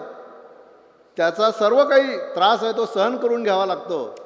त्यालाच यश मिळेल, त्या नेतृत्वाला यश मिळेल, त्या लोकांना यश मिळेल आणि त्याचा आपल्याला खूप फायदा होईल. आपल्या स्वतःच्या जीवनाला, आपल्या समाजाला, आपल्या पाल्यांना, सर्वांना समाजाला. आता काही उदाहरणं डॉक्टर बाबासाहेब आंबेडकर त्यांच्या चरित्रामध्ये लिहितात की ते फार अल्लड होते. त्यांच्या आई मातोश्री भीमाबाई लवकरच मरण पावल्या. ते लहान होते, अल्लड होते ते. त्यांच्या आत्याने त्यांना खूप लाडानं वागवलं. परंतु सुभेदार रामजी आंबेडकर मिलिटरीचे सैनिक होते, मिलिटरीमध्ये होते, त्यांची शिस्त फार कडक होती. बाबासाहेब सांगतात आहे, रोज सकाळी संध्याकाळी कबीराचे दोहे म्हणायचे तर सर्व भाऊ बहीण एकत्र येऊन देवाऱ्यात त्याने ते कबीराचे दोहे म्हणायलाच पाहिजेत, हे एक हे होते. परंतु बाबासाहेबाला ते सकाळी ते चाटा मारत होते, पण संध्याकाळी मात्र आवर्जून त्यांना ते दोहे म्हणा, रामायण, महाभारत या सर्व त्यांचा सुभेदार रामजी आंबेडकरांच्या शिस्तीमुळे त्यांच्या अंगी ते गुण बनवले होते. आणि बाबासाहेबाच्या अंगी ते गुण इतके भिनले, लहानपणापासून एक एक हे असते, तुमच्या मेंदूला किंवा कोणत्याही आपल्या शरीराला जर आपण जे खातो ते प्रोटीनयुक्त जर नसेल तर आपलं शरीर थकून जाईल. शेतामध्ये जर त्याला योग्य खत नाही मिळालं कोणत्या वनस्पतीला किंवा काय जे गहू असतील, ज्वारी असेल, काय असेल नसेल, तर त्याला चांगले फळं येणार नाही, त्याला चांगले कणसं येणार नाही, चांगलं उत्पादन होणार नाही. तसं आपल्या मेंदूला वाचनाची अत्यंत आवश्यकता आहे. वाचन जर केलं तर मेंदू विकसित होतो, बुद्धी तल्लख होते आणि त्याला कोणाच्या भरोश्यावर राहण्याची आवश्यकता नाही. तसं बाबासाहेबांना सुरुवातीपासून सुभेदार रामजी आंबेडकरांनी जे गुण घालून दिले त्यांच्या अतिशय कडक शिस्तीमुळे, त्यामुळे त्यांना वाचण्याची सवय झाली. आणि बाबासाहेब म्हणतात की मी एक वेळा वाचलं पुस्तक तर कोणतं उदाहरण कोणत्या पानावर आणि कोणत्या लाईनवर हे सांगू शकत होतो. हा तो त्यांचा मेंदू विकसित झाला, त्यांची बुद्धी विकसित झाली. ते कशामुळे झाली तर सुभेदार रामजी आंबेडकरच्या शिस्तीमुळे. जर सुभेदार रामजी आंबेडकरांनी त्यांच्यावर शिस्त नसती लादली किंवा शिस्तीत काम करून नसतं घेतलं तर हे एवढे मोठे बाबासाहेब घडले नसते. त्याचं सर्व श्रेय बाबासाहेबांना विद्वान करायचं म्हणा किंवा बाबासाहेबांना एवढं मोठं शिक्षण घेण्याचे श्रेय सुभेदार रामजी आंबेडकरांना जाईल याच्यात शंका नाही. आता शिस्तीमुळे कोणकोणते लोक घडले हे सुद्धा आपल्याला पाहावं लागेल. शिस्तीमुळे तर बाबासाहेब तर घडलेच. जगातले बिल गेट्स आहेत, स्टीव्ह जॉब्स आहे, वॉरेन बफेट आहे, हे मोठे मोठे लोक आहेत. म्हणजे संपत्ती त्यांचा गडगंज संपत्ती आहे. जगात 1 नंबर 2 नंबर यांच्यामध्ये यांची स्पर्धा असते. आपल्या इथे अनिल अंबानी आहेत किंवा आता अदानी आहे, जे हे लोक आपण म्हणतो. आता एक वर्कर आहे, त्याला जेवढं काम सांगितलं तेवढं करेल आणि तेच मी ठाणेदार होतो, तेच भारसाकडे सर अध्यक्ष आहेत. जर मी काम नाही केलं, मी स्वतःवर शिस्त लादून नाही घेतली, मी स्वतः वाईट वागलो, मी स्वतः व्यसनाधीन झालो तर माझा स्टाफ माझी इज्जत करणार नाही, माझं अनुकरण करतील ते लोक, त्यामुळे माझीच इज्जत राहणार नाही त्यांच्यासमोर. म्हणून हे जे महान लोक आहेत, या महान लोकांनी अपार कष्ट केले, अपार कष्ट केले, मेहनत केली, 14-14, 15-15, 20 तास कामं केले. त्यामुळेच हे लोक एवढे महान झाले. आणि हे कशामुळे मेहनत केली त्यांनी शिस्तीत बांधून घेतलं स्वतःला. त्यांनी वायफळ काही हे झालं असतं, बेशिस्त वागले असते तर त्यांचं नाव आलं नसतं याच्यामध्ये. बिल गेट्स हे मायक्रोसॉफ्ट कंपनीचे जनक आहेत. त्यांना कॉम्प्युटर म्हणजे संगणक बनविण्याचा लहानपणापासूनच काहीतरी काळा करत होते. मोठे झाल्या समजल्यानंतर कॉम्प्युटर बनवण्याचा शौक आला. 20व्या वर्षी त्यांचा मित्र पॉल ॲलन यांच्यासोबत त्यांनी मायक्रोसॉफ्टची कंपनीच काढली 1975 साली. आणि जगात आता मायक्रोसॉफ्ट कंपनी तुम्ही पाहत असाल, लाखो करोडो लोक आहेत त्यांच्या कंपनीमध्ये. लोकांना रोजगार दिला त्यांनी. त्यांचं मन असं, त्यांचा जो बायोडाटा वाचला किंवा त्यांची जे जीवनी वाचली तर त्यांनी सांगितलं की मी स्वतःला ढावून आलं, तेच स्वतःला त्या शिस्तीमध्ये ओढून घेतलं. मी जर काही काम केलं नसतं तर एवढं मोठं यश त्यांना प्राप्त झालं नसतं. स्टीव्ह जॉब्स तो एक साधा अमेरिकन नागरिक, म्हणजे एक अमेरिकन व्यवसाय छोटंसं होतं त्याचं. त्यानं अपार कष्ट केल्याने ॲपल कंपनी, ॲपलचे मोबाईल वापरतो आपण. ॲपल जगात डिमांड आहे त्या ॲपलच्या मोबाईलला. ॲपल आता कॉम्प्युटर आले, लॅपटॉप आले, ॲपल ते या कष्टामुळेच. त्याने महान कार्य करण्याचा एकच मार्ग, आपल्याला आवडत नसलेल्या गोष्टी त्यानं सांगितलं. आपला महान कार्य एकच आहे की आपल्याला आवडत नसलेल्या गोष्टी जर आपणास अद्याप सापडल्या नाही तर ते शोधत राहा. तुम्हाला अपयश येईल पण ते शोधत राहा आणि त्याच्यामध्ये तडजोड मात्र करू नका. आता याच्यामध्ये प्रतिष्ठानमध्ये तडजोड नाही आहे. सिमेंट जेवढं पाहिजे तेवढंच टाका, त्या ठेकेदाराला इंजिनियरला सांगण्यात आलेलं आहे. लोखंड जे पाहिजे तेच वापरा, पाणी पूर्ण मारा, म्हणजे तडजोड नाही आहे. तडजोड कोणत्या गोष्टीत नाही आहे. मग तो स्टीव्ह जॉब्स तोच म्हणतो, जग आपल्याला तेव्हाच महत्त्व देईल जेव्हा आपण जगाला आपली क्षमता दाखवू. ही आपण क्षमता दाखवलेली आहे. प्रतिष्ठानच्या सन्माननीय सदस्यांनी, अध्यक्षांनी, उपाध्यक्षांनी, सचिवांनी क्षमता दाखवली आहे. लोकांनी पहिले नकारलं, पैसे परत घेतले, परत लोकांनी त्यांची क्षमता दाखवली. लोक तेव्हाच जवळ करतील की जेव्हा तुम्ही तुमची क्षमता दाखवाल. त्यांनी दाखवली क्षमता, लोक परत आले, पैसे घेऊन आले आणि क्षमा मागितली, माफ करा, आणि दान दिलं. जे काही आपल्या स्कीम्स आहेत त्याच्यामध्ये सहभाग घेतला. त्याचं कारणच आहे की त्यांनी कोणत्याही कामात तडजोड केलेली नाही, म्हणून लोकांनी जवळ केलं. आणि जॉब तोच म्हणतो की जग तुम्हाला तेव्हाच जवळ करेल. एका रात्रीत यश मिळत नाही, कधीच एका रात्रीत यश मिळत नाही. त्याच्या मागे अनेक वर्षाची मेहनत आणि तपश्चर्या आहे. पाहूनच राहिलो आपण. हे आपल्या डोळ्यासमोर उदाहरण आहे. हे अनुकरणीय आहे. हे सर्वांनी अनुकरण केलं पाहिजे. व्यवसायातील महान गोष्टी एका व्यक्तीद्वारे केल्या जात नाहीत, हे पण महत्त्वाचं आहे. स्टीव्ह जॉब्स म्हणतो, व्यवसायातील महान गोष्टी कधीच एका व्यक्तीद्वारे केल्या जात नाहीत, त्या लोकांच्या सहभागातून होतात. आपल्या डोळ्यासमोर आहे उदाहरण. लोकांचा सहभाग असल्याशिवाय होत नाही. तुम्ही केलेली चूक ही सर्वस्वी तुमची चूक आहे आणि तुमचा पराजय हा सर्वस्वी तुमचा पराजय आहे. मला सांगितलं, सैन्यामध्ये जो कमांडर असतो किंवा जो ऑफिसर असतो तर तो तेच बनते. कोणत्याही कामात यश आल्यास ते सामूहिक असले पाहिजे, समजले पाहिजे. आणि ते आणि वॉरेन बफेट हा जगातील सर्वात श्रीमंत व्यक्तीपैकी एक आहे. तो जगातील एक यशस्वी गुंतवणूकदार आहे. वॉल स्ट्रीट माहीत असेल नसेल, पण आपल्या इथे जे आपण काय म्हणतो त्याला गुंतवणूक करतो ना, शेअर बाजार मुंबईला आहे, तसं वॉल स्ट्रीट न्यूयॉर्कला आहे.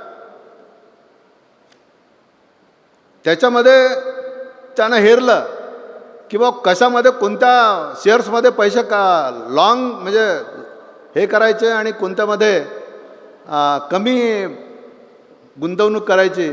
आणि त्यांनी एवढी मेहनत घेतली की त्याच्यापैकी तो जगात सर्वात श्रीमंतापैकी एक श्रीमंत झाला. आणि तो सर्वात दानशूरसुद्धा आहे. जसं आपलं टाटानं एक वेळा म्हटलं, एकानं प्रश्न विचारला पत्रकारानं टाटाला की बा तुम्ही एवढं दान करता आणि तुम्ही एक व्यावसायिक आहे आणि अनिल अंबानीसुद्धा व्यावसायिक आहे, तर अनिल अंबानी तेवढं दान करत नाहीत, तुम्ही जेवढं दान करता. तर टाटांनी म्हटलं, काय म्हटलं त्यांनी की मी व्यावसायिक आहे, परंतु अंबानी हे स्वतःच्या फायद्यासाठी व्यावसायिक आहे, मी सार्वजनिक लोकांच्या फायद्यासाठी व्यावसायिक आहे, असं त्यांनी म्हटलं.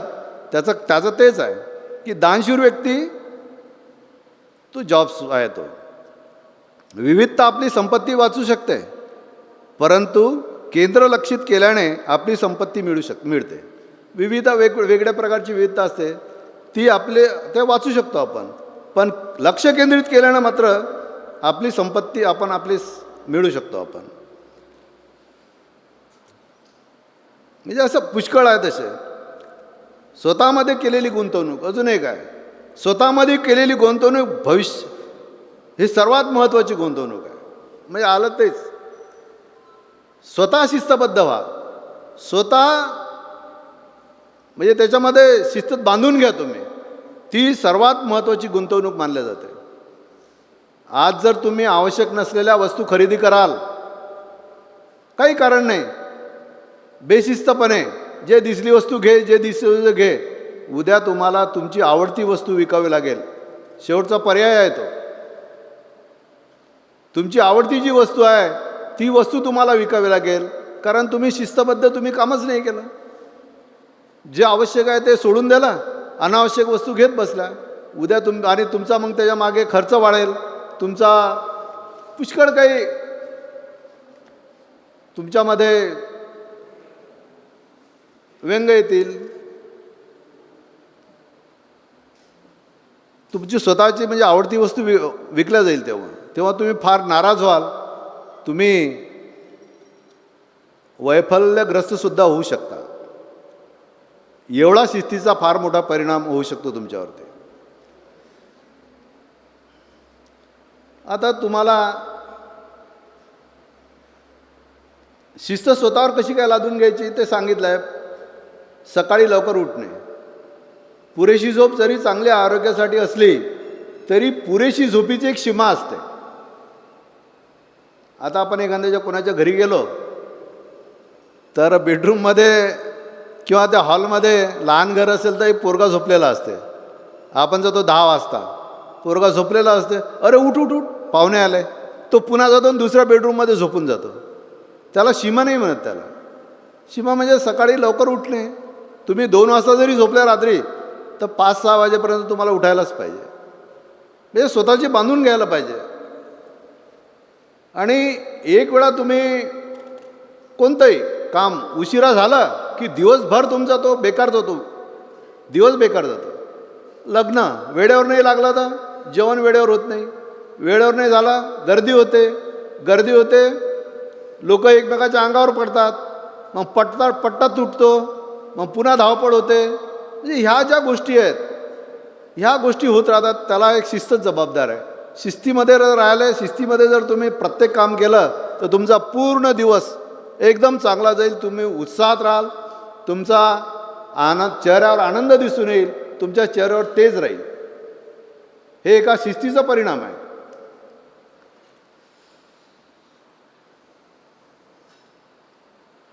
त्यागी वृत्ती असली पाहिजे. त्याग करायला शिकलं पाहिजे आपण. डॉक्टर बाबासाहेब आंबेडकरांनी सांगितलंच आहे की 20वा हिस्सा द्यायला पाहिजे, तो त्याग आहे. नेहमी सांगतात आपले वरिष्ठ, आपले सिनियर लोक. आपण ऐकतो प्रत्येक रविवारी किंवा जे कार्यक्रम असतात ते, तुम्ही कितीही संपत्ती गोळा करा, कोणी मेल्यानंतर कोणतीही संपत्ती तुमच्यासोबत येत नाही. सोबत काय येईल, अरे हा माणूस चांगला होता, या माणसानं इथे दान केलं, या माणसानं इथे या विद्यार्थ्याला मदत केली, तो आता इंजिनियर आहे, तो डॉक्टर आहे, तो परदेशात आहे, हे सोबत येणार आहे. म्हणून 20वा हिस्सा दान करणं हे बाबासाहेबांनी तेव्हा सांगितलं. अजूनही आपल्या लक्षात का आलं नाही किंवा यायला पाहिजे. ही त्यागी वृत्ती आहे. त्याग करणं अत्यंत शिस्तीचा एक फार मोठा भाग आहे तो. आणि त्याग करणं प्रत्येकानं शिकलं पाहिजे आणि त्याचाच आदर होतो. जो त्याग करत नाही, आपण पाहतो ना, जो त्याग करत नाही त्याला कोणी लाईकही करत नाही आणि त्याच्या मनात जाऊ द्या म्हणतो तो बेकार माणूस आहे. त्यामुळे त्यागी वृत्ती असलेला माणूसच खरोखर आदरणीय असतो.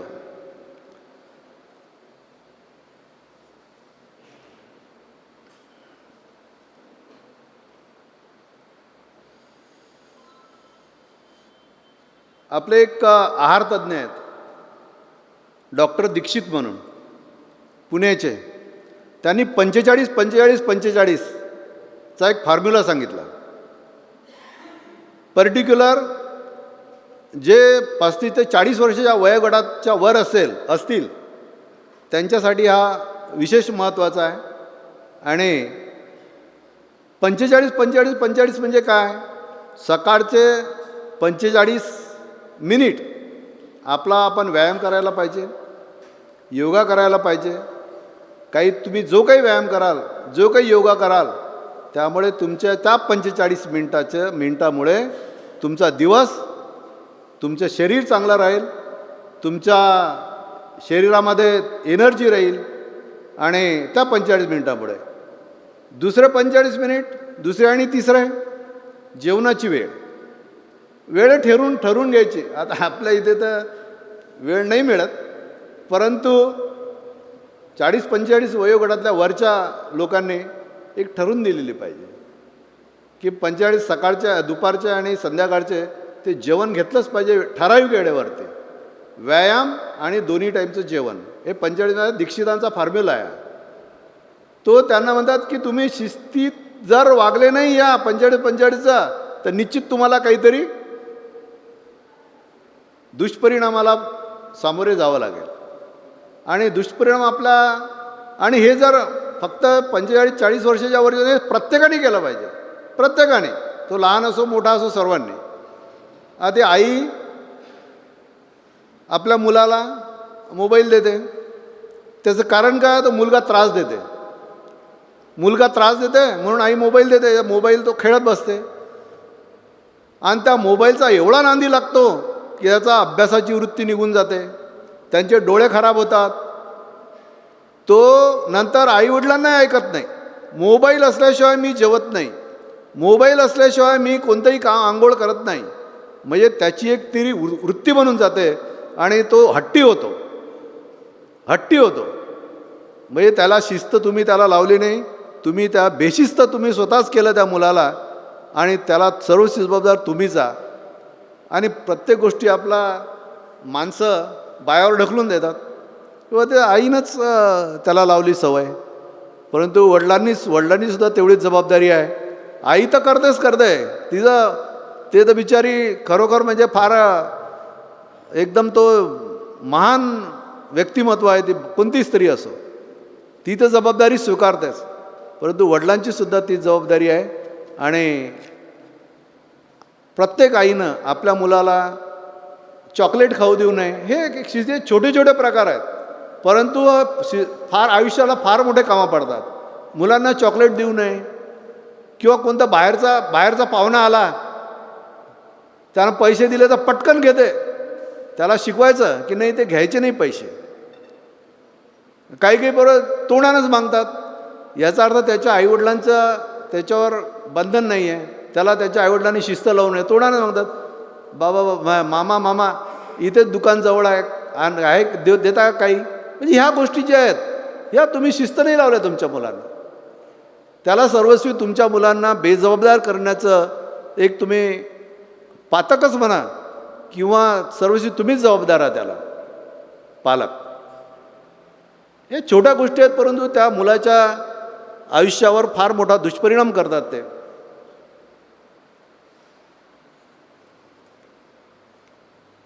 तर आपण काय करावं? विद्यार्थी जर असाल तुम्ही तर नियमित अभ्यास करावा.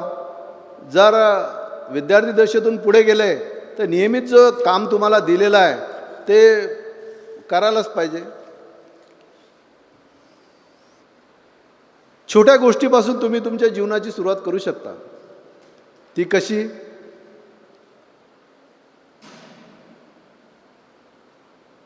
जीवन म्हणजे फार मोठं आहे आणि ते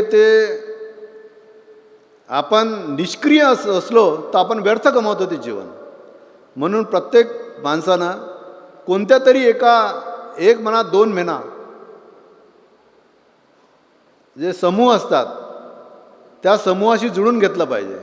संस्था असतात, जसं आपला आता डॉक्टर बाबासाहेब आंबेडकर संस्था आहे, संस्थेशी जुळून घेतलं पाहिजे आणि ते समाज उपयोगी कामं केले पाहिजेत. आपण त्यांना वेळ दिला पाहिजे. जर आपणच वेळ नाही दिला तर देणार कोण? मग समाजाची उन्नती कोण करणार? आता खेड्यापाड्यामध्ये किंवा आपल्या आताही नोकऱ्या नाही येतं, त्यांच्या भविष्याचं आपल्यालाच पाहावं लागेल, दुसरं कोण पाहणार आहे? जर आपण शिस्तीत आपला जीवन व्यर्थ गमावलं तर ते बेजबाबदारपणा होतो, बेशिस्तपणा होतो. म्हणून शिस्त लावून घेणे, शिस्त जीवन जगणं हे आपलं फार मोठं. अशा कितीतरी गोष्टी आहेत, अनुकरणीय गोष्टी आहेत. जो मोठा माणूस आहे त्याच्याकडे जर आपण पाहिलं की तो काय करतो, आता पहा खेड्यामध्ये या शेतकऱ्यानं यावर्षी हे पीक पाहिलं तर तो दुसरा शेतकरी ते त्यावर्षी पेरणार नाही. त्या शेतकऱ्याला त्याच्यावर लक्ष ठेवील की बा त्यात किती रुपयाचं पीक झालं, त्याला खर्च किती आला, त्याला काय काय झालं, आणि जर त्याला प्रॉफिटमध्ये आलं दुसऱ्या वर्षी तो पेरेल. म्हणजे अनुकरण करणं अत्यंत आवश्यक आहे. आता भारसाकडे सर काय करतात, सकाळी येतात, दिवसभर कामं करून संध्याकाळी किती वाजता जातात, काय जातात हे त्यांचं आपलं माहीत नाही. म्हणून त्यांच्या मागे उभं राहणं, त्यांचं अनुकरण करणं हे आपलं प्रत्येकाचं कर्तव्य आहे. आणि त्यामुळेच अनुकरणीय असणं माणसानं अत्यंत आवश्यक आहे. तुम्हाला कोणतं काम दिलं, नाही नाही माझा पेपरमध्ये फोटोच नाही आला, नाही नाही मला विचारलंच नाही, नाही नाही माझं नावच नाही घेतलं, नाही नाही मला बोलण्याची संधीच नाही दिली, नाही नाही मला विचारलंच नाही, कोणी जयभीमच नाही केला, हा बेशिस्तीचा प्रकार झाला आहे. याला अनुकरणीय म्हणत नाहीत. अनुकरण चांगल्या गोष्टीचं करायला पाहिजे, वाईट गोष्टीचं कधीही करू नये. वाईट गोष्टीचं अनुकरण केलं तर तो जिंदगीमध्ये म्हणजे जीवनात सक्सेस नाही त्याच्या. आणि ह्या गोष्टी मान अपमान कशाला पाहिजे, कशाला पाहिजे मान अपमान. तुम्हाला सेवा करायची आहे ना, सेवा ही निस्वार्थी असायला पाहिजे, निस्वार्थी. त्यात हे नाही पाहिजे की माझा फायदा काय आहे त्याच्यामध्ये. जो माझा फायदा काय आहे विचाराल त्याला निस्वार्थी सेवा म्हणत नाहीत. आता कुठे पहा तुम्ही, ते नंबर 2चे धंदे करत असतील, परंतु त्यांचं मोठमोठ्या धर्मशाळा बांधल्या, त्यांनी मोठमोठा हे केलं, म्हणजे दान धर्म करतात. ते हे नाही म्हणत की बा मी असं केलं आणि मी तसं केलं. त्याला अनुकरण म्हणत नाहीत.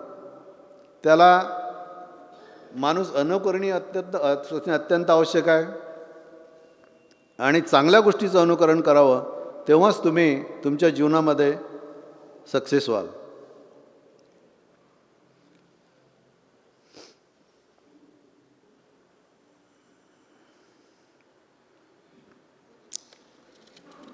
आता उदाहरण घ्यायचं म्हटलं तर तथागत भगवान गौतम बुद्धाचा भिक्खू संघ.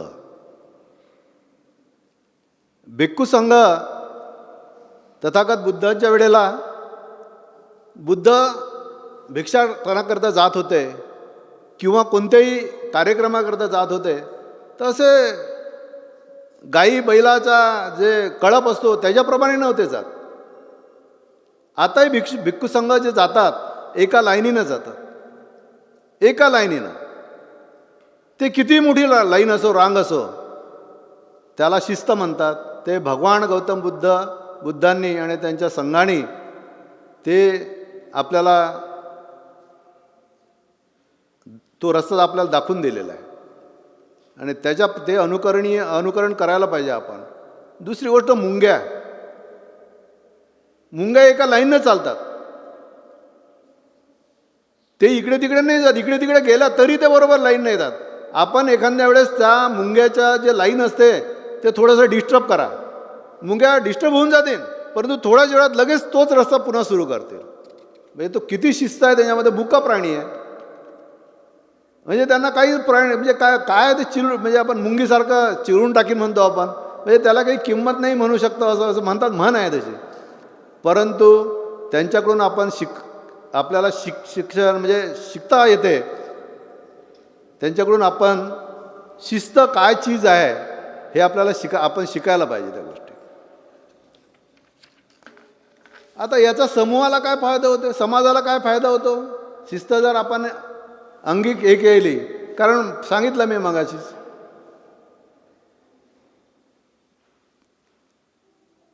एक व्यक्ती, समूह एका व्यक्तीचा बनत नाही, समूह अनेक व्यक्तींचा बनतो. आणि एक व्यक्ती अशी एक एक व्यक्ती जर बेशिस्त वागली तर त्याला बेकायदेशीर जमाव म्हणतात. बेकायदेशीर जमाव आल्यानंतर त्याला पोलिसांचे दंडे बसतात, त्यांना जेल होते. हे आपण पाहिलं आहे. गोळीबारात अनेक मृत्यू होतात, त्यांचे संसार उद्ध्वस्त होतात, त्यांच्या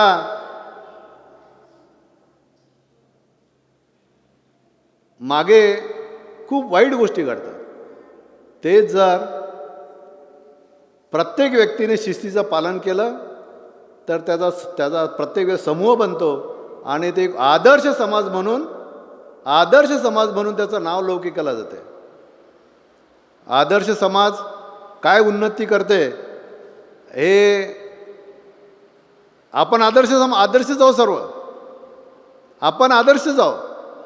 आपल्या आदर्शामुळे आपण पाहतो काय आपले भरभराट झाली आहे समाजाला. आणि समाजामध्ये विविध संस्कार असू शकतात, विविध लोकांना चालीरीती असू शकतात. सांगितलं मी, धर्म असो, जाती, प्रदेश वगैरे वगैरे त्या वेगवेगळ्या असू शकतात, परंतु शिस्त मात्र एकच असते. समाजासाठी अत्यंत उपयोगी शिस्त आहे. ती शिस्तीमुळे स्वतःचं जीवन बदलतं आणि समाजाचं सुद्धा जीवन बदलते. जर कडक शिस्त असेल, आता आपण समूहासाठी फार उपयुक्त आहे ते, जर कडक शिस्त असेल तर त्याचे शिस्तीचे दुष्परिणाम सुद्धा होतात. कडक शिस्तीचे त्याचं उदाहरण हिटलर पहा. जर्मनीचा करता होता तो राज्यकर्ता. त्याच्यामुळे इतकी कडक शिस्त, रक्ताचे पाट वाहले त्याने. शेवटी त्याला आत्महत्या करावी लागली. कारण एवढ्या कडक शिस्तीने चालत नाही, परंतु शिस्त मात्र सोडता कामा नये. शिस्त जर सोडली तर काम ढेपाडते. त्याच्यामध्ये दुर्गुण येतात, वाईट चालीरीतीचे विचाराचे लोक येतात शिस्त जर सोडली तर. परंतु कडक शिस्त असणं सुद्धा अत्यंत आवश्यकता आहे. कारण कडक शिस्तीमुळे हिटलरनं आत्महत्या केली. त्याचं बालपणावर, लहान मुलांच्या मनावर अत्यंत वाईट परिणाम होतात कडक शिस्तीमुळे. पहिल्या वेळेला 50 वर्षाच्या अगोदर आम्ही जेव्हा शाळेत होतो या लहान मुलांसारखे, तर शिक्षक लोक, आम्ही जर उशिरा गेलो तर पातूरच्या शाळेत जात होतो आम्ही, तुळसाबाई कावल विद्यालयामध्ये, तर मेहंदीचा फोक घेऊन एक शिक्षक हजर जायचे. उशिरा आलो की आमच्या हातावर 10 12 छळा मारत होते. परंतु आणि शिक्षक शाळेत सुद्धा मारत होते विद्यार्थ्यांना, तो चुकला होता. परंतु विद्यार्थ्यांचे पालक कधी गुरुजींना म्हणत नव्हते की माझ्या मुलाला का मारलं, म्हणत नव्हते. ते म्हणत होते माझ्या मुलाचंच चुकलं असेल काही ना काही, म्हणूनच गुरुजींनी मारलं, आणि मारलं ते बरं मारलं, त्यामुळे तो सुधरेल तरी. परंतु आता थोडं हात जरी लावला तर म्हणजे मारलं. त्यामुळे शिक्षकांवर सुद्धा भरोसा ठेवला पाहिजे पालकांनी, आणि ते करतात ते आपल्या पाल्यांच्या चांगल्यासाठीच करतात. शिक्षेच्या भीतीने मुलं भित्रे होतात. तुम्ही कडक शिस्त उभा राहा त्या बेंचवर मागे, किंवा एखाद्या कोणाला सांगितलं, मुलं भित्री होतात त्यांना की बा आपल्याला काही होईल काय, आपण चुकलो काय, आपले नेहमीच चुकेल अशा भावनेने आत्मविश्वास गमावतात मुलं. प्रत्येक गोष्टीत आपण बरोबर आहो ना याच्यासाठी किंवा खातरजमा करण्यासाठी ते दुसऱ्यावर अवलंबून राहतात ते कडक शिस्तीमुळे. कारण सांगितलं तर करीन, स्वतः प्रयत्न करण्याचे सोडून ते देतो. सांगितलं तेव्हाच करील, मी जेव्हा सांगितलं तेवढं काम करील, मला एवढं सांगितलं ना मी एवढंच कराल, याच्या व्यतिरिक्त करणार नाही, आणि याच्या व्यतिरिक्त केलं चुकलं तर मला फालतू बोलणे खावं लागतील. म्हणून तो आत्मविश्वास गमावतो. आत्मविश्वास गमावल्यावर तो स्वतःला सिद्ध करू शकत नाही की बाबा मी हे एक्सपेरिमेंट केलेला आहे, हा मी शोध लावलेला आहे, किंवा मी हा लेख लिहिलेला आहे, हा बरोबर आहे का नाही पहा, असं तो म्हणू शकत नाही. कारण त्याच्यात न्यूनगंडता निर्माण होते, आणि मी जे केलं झालं तर चुकणार तर नाही, म्हणून तो सिद्धांत मांडतच नाही, म्हणजे स्वतःला सिद्धच करू इच्छित नाही. कोणत्याही प्रकारचे धाडस करण्याची जिद्द आणि आत्मविश्वास राहत नाही. अत्यंत महत्त्वाचं आहे. धाडस नाही करत आणि त्याचा आत्मविश्वासही राहत नाही कोणती गोष्ट करण्याची. आणि धाडस आणि आत्मविश्वास असल्याशिवाय चांगल्या गोष्टी कोणी करूच शकत नाही. चांगले मोठे मोठे शोध कोणी लावू शकत नाही. चांगले कामं होऊ शकत नाहीत. हे शिस्तीचा दुष्परिणाम आहे. कडक शिस्तीचा दुष्परिणाम आहे. अतिरेक. अशा दबलेल्या मुलांना जर पुढे स्वतःच्या आयुष्यात काही स्वतंत्र निर्णय घ्यायचे असतील तर तो घेऊ शकत नाही. स्वतंत्र निर्णय नाही घेऊ शकत. त्याच्यामध्ये त्याच्या बुद्धी मनावर ते बिंबलेलं असते. म्हणून मी निर्णय घेतला तर चुकणार तर नाही झाला. म्हणजे त्याचा आत्मविश्वास बनतो तो की बा मी चुकेलच, त्यामुळे मी काही करतच नाही, जाऊ द्या.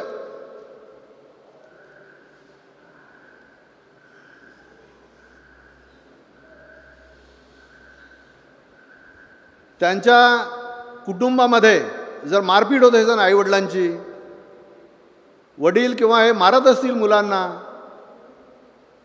भांडणं होत असतील, दारू पिऊन कलह होत असेल, आई माहेरी निघून जात असेल, बाप दुसरीकडे जात असेल, तर त्या मुलांच्या मेंदूवर, त्या मुलांच्या बुद्धीवर इतका वाईट परिणाम होतो की त्या अत्यंत म्हणजे घातक ठरू शकते ते पालक वर्ग त्यांच्या मुलाबद्दल. अशी मुले बंडखोरी करून उद्धट आणि बेलगाम होतात. अशा वातावरणात वाढलेली मुलं उद्धट होतात, बेलगाम होतात, गुन्हेगारीकडे वळतात.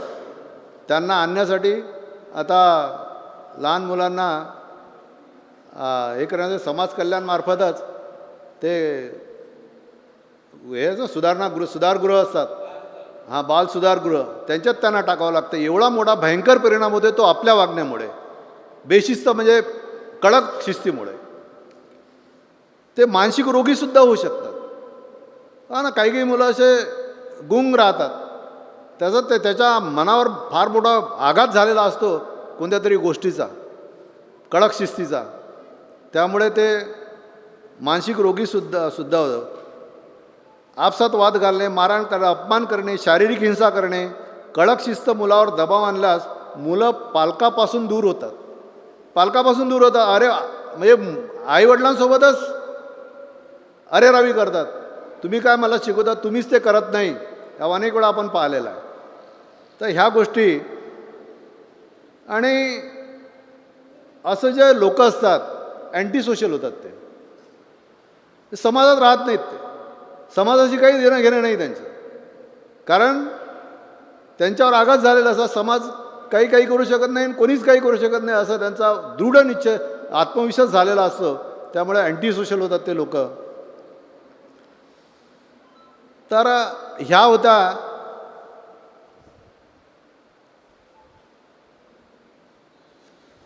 काही गोष्टी. आता हे समाजशास्त्र आहे, ते समाजशास्त्रामध्ये भरपूर मोठं आहे ते. तर एवढं तिथे काही सांगण्याची आवश्यकता नाही, कारण बरोबर 11 वाजले पण. कारण समाजशास्त्र जर सांगत बसलो तर त्यावर बेकार होते. कमी बोला म्हणजे यशाचे रहस्य. शेवटचं सांगतो, यशाचं रहस्य काय आहे. तुमच्या जीवनात जर तुम्हाला यश संपादन करायचं असेल तर कमी बोला आणि जास्त ऐकायला शिका. कमी बोला, जास्त ऐकायला शिका. जगात ज्यांना यश मिळवायचं आहे त्यांनी एक गोष्ट लक्षात घेतली पाहिजे, ती म्हणजे कमी बोलणे, जादा ऐकणे. ही सवय अंगी लावून घ्या.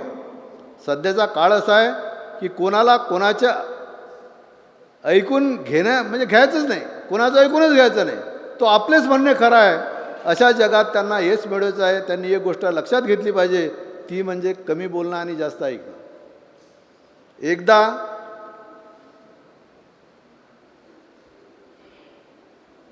तर भरपूर आहे म्हणा.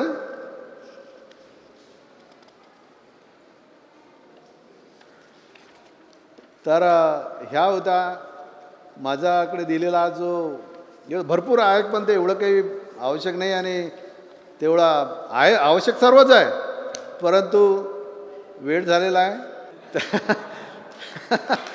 त्यामुळे मला इथे बोलावला. माझ्यावर आदरणीय भारसागडे सरांनी जी जबाबदारी सोपवली होती, परंतु मी जे बोललो ते तुम्हाला कसं वाटलं त्याच्याबद्दल तुम्ही काय घ्यायचं काय नाही घ्यायचं हे ठरवा. आणि मला इथे बोलावलं, मला जी बोलण्याची संधी दिली, माझा मान सन्मान केला, माझ्या पत्नीचा माझा सत्कार केला, त्यामुळे मी आपला सर्वांचा आभारी आहे. धन्यवाद. जय भीम. शिस्तीबद्दल अतिशय अभ्यासपूर्ण असं संभाषण वक्तव्य सन्माननीय पी.टी. इंगळे साहेबांनी इथे केलेलं आहे. ज्या सक्सेस स्टोरीज आहेत त्या जर आपण आपल्या उत्कर्षासाठी वाचल्या, अभ्यासल्या, तर त्या सर्व मान्यवरांनी शिस्तीचं पालन केल्यामुळे त्यांचा विकास झालेला आहे, उत्कर्ष झालेला आहे हे आपल्या लक्षात येईल. कारण स्वतःला जर एका चाकोरीमध्ये आपण चाकोरीबद्ध केलं, त्याचं अनुपालन केलं, तरच कोणतीही गोष्ट आपण सिद्धीस नेऊ शकतो, पूर्णत्वास नेऊ शकतो. आणि लिसनिंग स्किल जर आपण कमी बोलून दुसऱ्याचं ऐकून घेण्याची कला जर साध्य केली तर निश्चितच आपण चिंतनाकडे वळू शकतो आणि चिंतन केल्याने सर्वांगीण विकास हा आपला होऊ शकतो. त्यामुळे शिस्तीचं महत्त्व अतिशय चांगल्या प्रकारे साहेबांनी इथे विशद केलेलं आहे. मी सन्माननीय अरुणाताईंना विनंती करेन की त्यांनी ह्या मंगल प्रसंगी आपले विचारसुद्धा इथे मांडावे.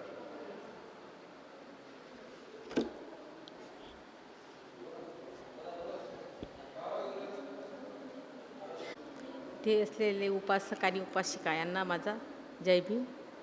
आणि जे काही आज साहेबांनी भाषण केलं ते काहीच आजपर्यंत मला घरी सांगितले नाही की माझं स्पीच आहे की काही मला आज तिथे आहे. तू फक्त एवढं विचारलं की तू चलते का, तर मी म्हटलं काय आहे, तर बोलले की आज मी तिथे शिस्तीवर भाषण करणार आहे. तर म्हटलं शिस्त तर घरी माझ्यासोबत शिस्तच असते. म्हटलं मला तर घरात शिस्त सगळं शिस्तीनंच करावं लागते. तर म्हटलं आता तिथे बघते, म्हटलं तुमचं काय शिस्त सांगता. म्हणून आज मी त्यांच्यासोबत आले इथे आणि त्यांची शिस्तीचं भाषण ऐकलं आणि त्यांनी सर्वांना व्यवस्थित सांगितलं. एवढं बोलून मी माझे 2 शब्द संपवते. जय भीम.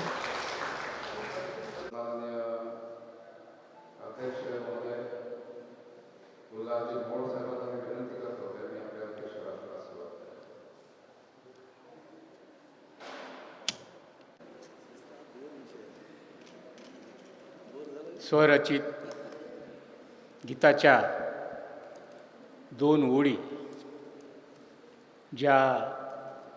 ज्यांना आई दिवंगत झालेल्या आहेत त्यांच्याकरता.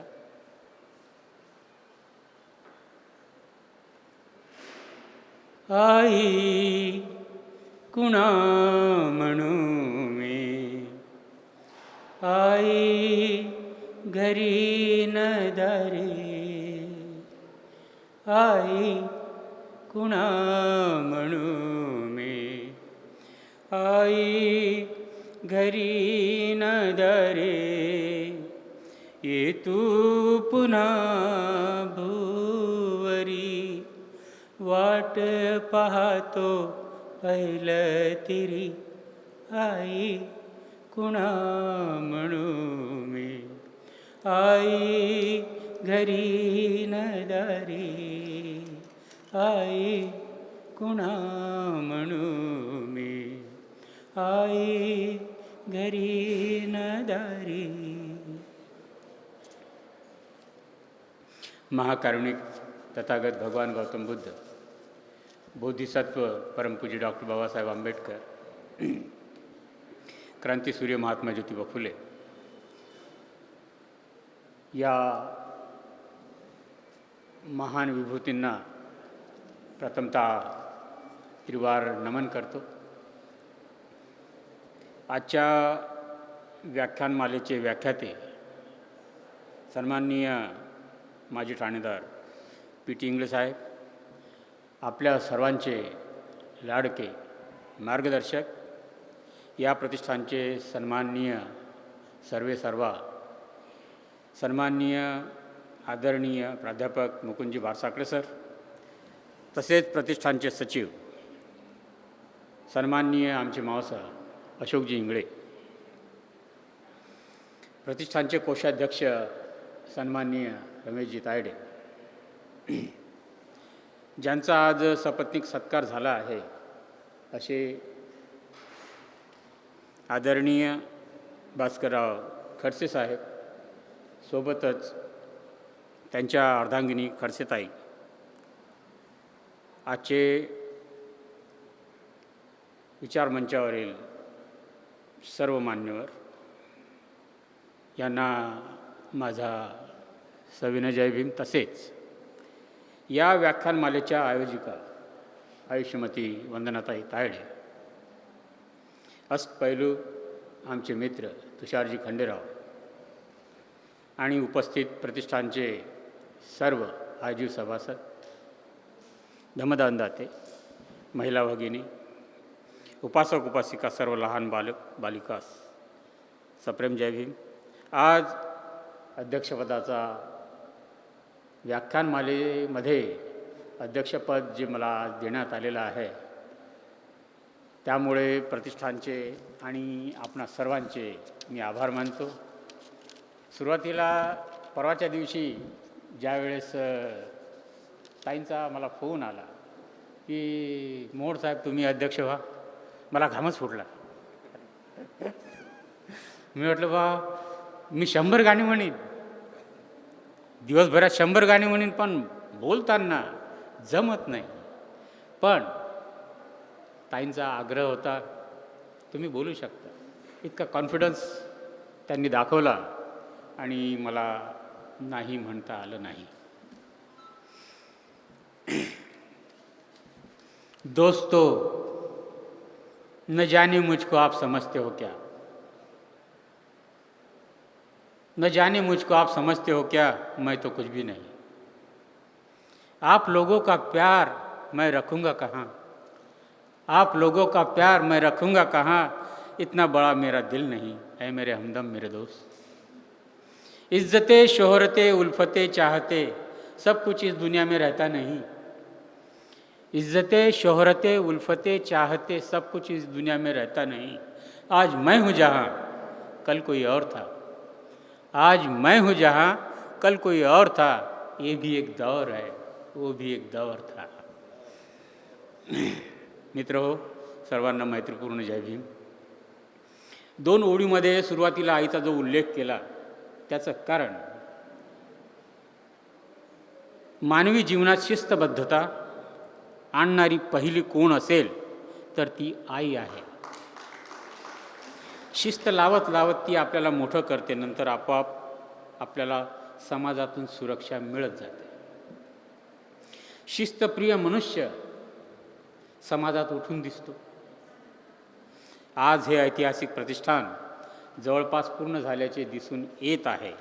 त्यामागे आदरणीय बारसाकडे सरांची शिस्त, त्यांची काम करून घेण्याची पद्धत आणि त्यांना आपणा सर्वांची मिळत असलेली साथ ही महत्त्वाची आहे. आपण सर्व शिस्तबद्ध आहोत, शिस्तबद्ध पद्धतीने जीवनक्रम चालत आहोत. त्यामुळे आपल्याला आपोआपच समाजातून सुरक्षा लाभत आहे. शिस्तप्रिय माणसाचं जीवन हे अतिशय सुखी, समाधानी, आनंदी, निरोगी असं असतं. म्हणून मानवी जीवनात शिस्तबद्धता असणं खूप महत्त्वाचं आहे असतं. छोटंसं भाषण आहे, अध्यक्षीय भाषण छोटंसं असतं. प्रत्येक लहान मोठ्यांकडून काहीतरी शिकण्यासारखं असतं. त्यातून काही अंशी आपल्या जीवनात शिस्त येण्यास मदत होते. सन्माननीय भारसाकडे सरांपासून तर वाघताईपर्यंत या सर्वांकडून काहीतरी शिकण्यासारखं आहे, ज्यामुळे जीवनात शिस्तबद्धता येण्यास मदत होत राहते. प्रतिष्ठानला जोडलो, आपणा सर्व प्रेमीजनांचा सहवास लाभला. आयुष्यात सर्व काही मिळाल्याचा आनंद उपभोगतो आहे. सन्माननीय सरांकडे, तायडे साहेबांकडे, इंगळे मावसांकडे, तायडे मॅडमकडे, तुषार भाऊंकडे, तसेच आपणा सर्व मंडळीकडे पाहून मन भरून येतं. काय त्याग आहे या सर्वांचा. स्वतःची ना घराची ना नातेवाईकांची कोणाचीही फिकीर नाही न करता फक्त एकाच उद्दिष्टाने झपाटलेली ही माणसं बघतो, तेव्हा असं वाटतं की मला आपणामध्ये यायला थोडा उशीर झाला. लेकिन कोई बात नहीं, देर आहे दुरुस्त आहे. शिस्तबद्धता असलेली माणसं काय करू शकत नाही याचं ज्वलंत उदाहरण म्हणजे आपलं हे उभारण्यात आलेलं ऐतिहासिक प्रतिष्ठान. शिस्तबद्धता असलेली माणसंच हे कठीण कार्य सोपं करून दाखवण्याचा काम करू शकतात, हे आपण लक्षात घेतलं पाहिजे. शिस्तबद्धता असली की समाजातून आपोआपच सुरक्षा मिळते, हे वेगळं सांगण्याची गरज नाही. माननीय भास्करराव खडसे यांनी देशसेवा केली. नंतर ते जीपमध्ये प्रशासन विभागामधून सेवानिवृत्त झाले. सध्या आनंदी आयुष्य जगत आहेत. आज ते त्यांचा प्रतिष्ठानच्या मध्ये सत्कार झालेला आहे. जी माणसं आपल्या आयुष्यामध्ये जुळून येतात, या प्रतिष्ठानला जुळतात. एक वेगळ्या प्रकारची त्यांची छाप असते समाजामध्ये. त्यांच्याकडे बघण्याचा दृष्टिकोन हा काही वेगळा असतो. मला कोणी ओळखत नव्हतं उल्हास मोड कोण आहे म्हणून, परंतु जेव्हा या प्रतिष्ठानला जोडलं त्यावेळेस अगदी दूरवरच्या खेड्यांमध्ये ज्या ज्या वेळेस माझे नातेवाईक गेले त्या ठिकाणी त्यांनी परिचय दिला. का हो, ते मोहोड असतात म्हणे एक प्रतिष्ठानला, ते कोण? हो, ते आमचे भाऊ आहेत. ज्या खेड्याचं कधी नाव ऐकलं नाही, ज्या लोकांना कधी आयुष्यात पाहिलं नाही, त्या लोकांच्या परिचयामध्ये मी जाऊन बसतो, त्यांच्या स्मरणामध्ये मी राहतो. त्याचं एकमेव कारण, एकमेव श्रेय मी या प्रतिष्ठानला देतो आणि आपणा सर्वांना देतो. कारण माणसाचं आयुष्य माणसानं असं जगावं की जे त्यागमय असेल, कोणाबद्दल काहीतरी करुणामय असेल, तोच खरा माणूस आपल्या आयुष्यामध्ये शिस्तप्रिय म्हणून जगू शकतो, राहू शकतो. त्याचं एक वेगळं एक स्थान या समाजामध्ये असते. समाजाचा दृष्टिकोन त्यांच्याविषयी पाहण्याचा काही वेगळा असतो, अतिशय आदरयुक्त असा असतो. आजचे व्याख्याते त्यांना पाहताच आपण स्वतःच सावधान होतो. आदरणीय पी.टी. इंगळे सर, त्यांना जयभीमसुद्धा अतिशय शिस्तीनं करावा लागतो. सॅल्यूट मारताना अतिशय शिस्तीनं करावं लागतं. त्यांच्याकडे पाहिल्यानंतर असं गयाटल्यासारखं काम नाही पाहिजे. मी नेहमीच त्यांच्याकडे पाहून प्रेरित होतो. अशी माणसं आयुष्यामध्ये खूप कमी असतात, कमी भेटतात. सरांबद्दल सांगायचं झालं तर भारसाकडे सरांकडे इतकी सहनशक्ती आहे की त्या सहनशक्तीचं मोल आपण कोणीच करू शकत नाही. हे प्रतिष्ठान उभारत असताना ज्यावेळेस मी असं ऐकलं की ज्यावेळेस एका माणसाने सरांच्या 2 हातावर फक्त 15 रुपये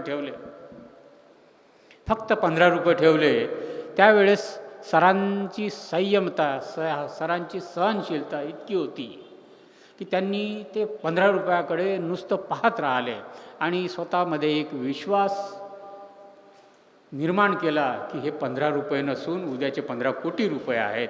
याचं निश्चित मी या ठिकाणी सर्वांना काहीतरी करून दाखवेल. सर्वांना सरांनी सोबत घेतलं. आपण सर्व सरांच्या सोबत अहोरात्र राहू, शेवटच्या श्वासापर्यंत राहू, असं आज या ठिकाणी मी आपणास म्हणजे एक वेगळ्या पद्धतीचं आत्मविश्वासानं सांगतो की जेव्हा हे पूर्णत्वास येत आहे त्यावेळेस एक काही वेगळं चित्र असेल सरांबद्दल जितकं बोलावं तितकं कमी आहे. सरांचे सोबती रमेशजी तायडे, आमचे मावसा इंगळे साहेब, हे सर्वांना धरून सोडून चालतात. त्यांचं सर्वांचं चालणं, बोलणं, वागणं एक अतिशय शिस्तप्रिय आहे. मान अपमान सहन करण्याची सर्वांमध्ये ताकद आहे, सहनशीलता आहे. म्हणूनच हे समाजप्रिय आहे. सन्माननीय सरांकडे एनर्जेटिक अशी एक शक्ती आहे. सरांच्या सहनशीलतेला पाहून मन थक्क होते. या वयात एवढी एनर्जी, कितीही संकट येवोत ती झेलण्याची ताकद. सरांच्या हातून हे ऐतिहासिक काम व्हायचे असल्यामुळे एका जीवघेण्या प्रसंगातून सर सही सलामत सुटलेले आहेत. त्यांचं नवीन आयुष्य सुरू झालेलं आहे, कारण त्यांच्या हातून हे न भूतो न भविष्यती असं ऐतिहासिक कार्य होणं बाकी होतं. तथागताला ते त्यांचं अवेळी जाणं काही मान्य नव्हतं. बाबासाहेब अदृश्य रूपामध्ये त्या ठिकाणी सरांना सांगतात, काही हरकत नाही, ॲक्सिडेंट झाला, जीव वाचला, यानंतर तुझ्या हातून हे काम, माझं स्वप्न, माझं जे काही स्वप्न आहे ते पूर्ण करण्याची ताकद ही फक्त तुझ्यामध्ये दिसते मला. म्हणून उठ आणि भविष्यामध्ये कामाला लाग. असं ज्या वेळेस अदृश्य स्वरूपामध्ये तथागतांनी आणि बाबासाहेबांनी सरांना सांगितलं, त्यावेळेसच आज हे इतकं मोठं ऐतिहासिक काम, ऐतिहासिक असं न भूतो न भविष्यती असं या ठिकाणी कुठंच नाही आहे. पूर्ण जगाचा इतिहास केला. इतकं बहुउद्देशीय असं अद्वितीय असं काम मला तरी नाही वाटत की कोण्या ठिकाणी आहेत. मोठमोठ्या शहरांमधली लोक आले, या ठिकाणी त्यांनी भेटी दिल्या, परंतु भेटी देऊन निघून गेले. इतकं शिस्तबद्ध काम या ठिकाणी पाहून ते नतमस्तक होऊन निघून गेले. सांगितलं की आम्हीसुद्धा असं करण्याचा प्रयत्न करतो. काही दिवसानंतर त्यांचे फोन आले, आमच्याने जमत नाही, फक्त सर आणि आपण सर्व त्यांच्या सोबतीला आहोत. म्हणून सरांची कल्पकता, सरांचं एक दुसरं नाव मी ठेवलं होतं, अजूनही आहे, कल्पक म्हणून. प्राध्यापक मुकुंद भारसाकडे तर आहेतच, परंतु प्राध्यापक कल्पक भारसाकडे जर असलं तर अधिक मला बरं वाटतंय. असो, आजचा हा जो विषय सामाजिक कोणता, मानवी जीवनात शिस्तबद्धता व सामाजिक सुरक्षेचे महत्त्व. माणसाच्या आयुष्यामध्ये अतिशय शिस्तबद्धता असायलाच पाहिजे. दिवस निघाल्यापासून तर रात्री पलंगावर अंग टाकेपर्यंत शिस्तबद्धता ही असलीच पाहिजे, तरच तो मनुष्य समाजामध्ये उठून दिसतो. आज आपण सर्व शिस्तप्रिय आहो, म्हणूनच हे ऐतिहासिक काम जवळपास पूर्ण झाल्याचं समाधान आज आपणा सर्वांमध्ये दिसून येत आहे. प्रतिष्ठान म्हटलं की अंगावर शहारे उभे येतात. आपण सर्व माणसं दिसतो. एकमेकांच्याबद्दल सद्भावना, प्रेम, त्याग या सर्व गोष्टी आपणा सर्वांमध्ये दिसून येतात. तेव्हा आज अतिशय चांगला विषय. तसं तर व्याख्यानमालेचे सर्वच विषय एकापेक्षा एक टॉपमोस्ट आहेत आणि राहतील, यात शंका नाही.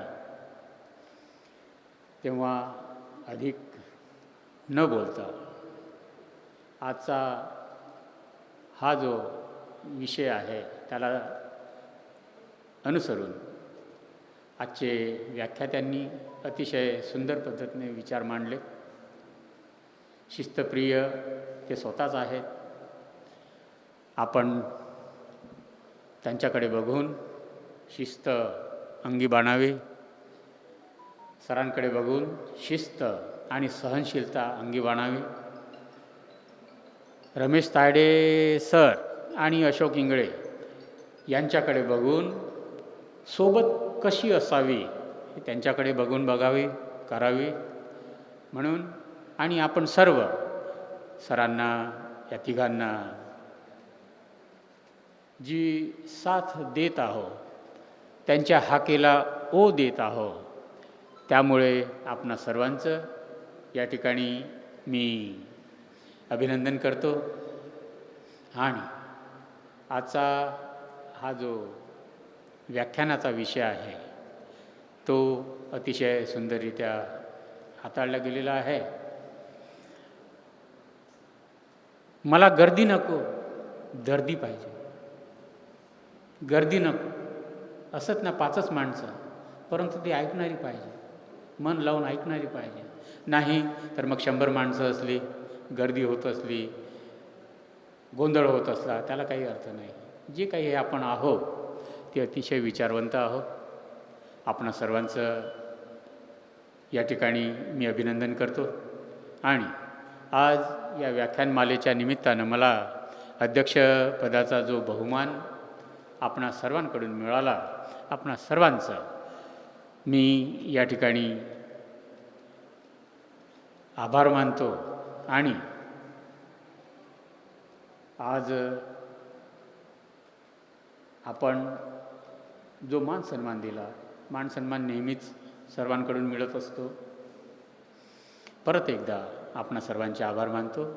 आणि आजचा हे अध्यक्षीय 2 शब्द मला बोलता येत नाही जास्त, हे 2 शब्द मी या ठिकाणी आटोपते घेतो. जय हिंद. मास्टर्स ॲथलेटिक्समध्ये सन्माननीय प्रदर्शनाकडे वळत आहोत. तत्पूर्वी इंगळेताई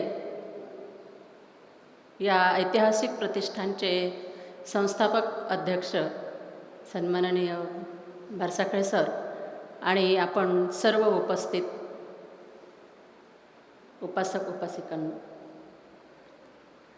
आजच्या ह्या व्याख्यानाचा शेवट आभार प्रदर्शन. जेव्हा व्याख्याते ठरवतो तेव्हा आपण व्याख्यात्यांचा वेळ घेत असतो, तसंच व्याख्यानासाठी अध्यक्ष पाहिजे असतात. म्हणून आपण अध्यक्षांची सुद्धा परवानगी घेऊन त्यांना अध्यक्षासाठी निवड करत असतो. सन्माननीय उल्हासराव मोहोळ साहेबांना जेव्हा फोन केला की साहेब आपण आम्हाला या 24 तारखेच्या व्याख्यानासाठी अध्यक्ष पाहिजे आहात, तेव्हा मोहोळ साहेब म्हणालेत की मला गाणे म्हणायला लावात, मला अध्यक्षीय भाषण जमणार नाही. वास्तविक आपण नेहमीच साहेबांना इथे ऐकत असतो, गाणे तर ऐकतोच, पण त्या माध्यमातून ते काही ना काहीतरी बोलत असतात. आणि म्हणून मी त्यांना म्हटलं की तुम्ही निश्चितच बोलू शकाल. माझ्या विनंतीला साहेबांनी मान दिला, आजच्या व्याख्यानाचे अध्यक्षस्थान भूषवले आणि अध्यक्षीय भाषणसुद्धा प्रेरणादायी केले. त्याबद्दल मोहोळ साहेबांचे मी ऐतिहासिक प्रतिष्ठानद्वारा आभार व्यक्त करते. तसेच आजच्या या सत्कारासाठी सन्माननीय खडसे साहेब आणि खडसेताईंनासुद्धा आमंत्रित केले होते. तेव्हा त्यांना फोनवरून जेव्हा संपर्क केला त्यांनीसुद्धा संमती दिली, आज उपस्थित झालेत आणि आमचा सत्कार स्वीकारला. त्याबद्दल त्यांचेसुद्धा ऐतिहासिक प्रतिष्ठानद्वारा आभार व्यक्त करते. सन्माननीय PT इंगळे साहेबांनी शिस्तीचं पालन आणि शिस्त कशी अंगीकारावी याबद्दल उत्कृष्ट असे मार्गदर्शन केले. एवढेच नाही तर स्वतःमध्ये कशी शिस्त बांधली पाहिजे हे सुद्धा सांगितलं. आणि त्या शिस्तीचं आपल्यासमोर त्यांच्या वागणुकीतून जे नेहमी वर्तणुकीतून आपल्याला जे दिसत असतं ते प्रत्यक्षात ते त्यांच्या वर्तणुकीत अंमलात आणत असतात. त्यांचे आजोबा पहिलवान होते असं ते आज सांगतात. असंच त्यांची नातसुद्धा पुढे व्याख्यानांमधून सांगणार आहे की माझे आजोबा ॲथलेटिक्समध्ये पहिले आले होते. असे हे आजचे व्याख्याते यांनी आज आपल्याला शिस्तीबद्दल उत्कृष्ट असं मार्गदर्शन केलं. त्याबद्दल सन्माननीय पी टी इंगळे साहेब आणि इंगळे ताईंचे सुद्धा आभार व्यक्त करते. आपण सर्व दर रविवारी व्याख्यानाला उपस्थित राहता आणि व्याख्यात्यांचा आणि ऐतिहासिक प्रतिष्ठानच्या मंडळीचा सुद्धा उत्साह वाढवता. त्याबद्दल आपणा सर्वांचे व्याख्यान ऐतिहासिक प्रतिष्ठानद्वारा आभार व्यक्त करते. इथे ज्यांनी गीत गायन केलेले आहे त्या सर्वांचे आभार व्यक्त करते. आणि आजचा हा व्याख्यानाचा कार्यक्रम अध्यक्षांच्या परवानगीने संपला असे जाहीर करते. पुढील रविवारी डॉक्टर मनोहर घोगे साहेब बौद्ध समाजाच्या आरोग्यविषयक समस्या आणि त्यावरील उपाययोजना या विषयावर व्याख्यान देण्याकरिता येणार आहेत. तेव्हा आपणा सर्वांना पुन्हा विनंती आहे की आपल्यासोबत आणखी एक जण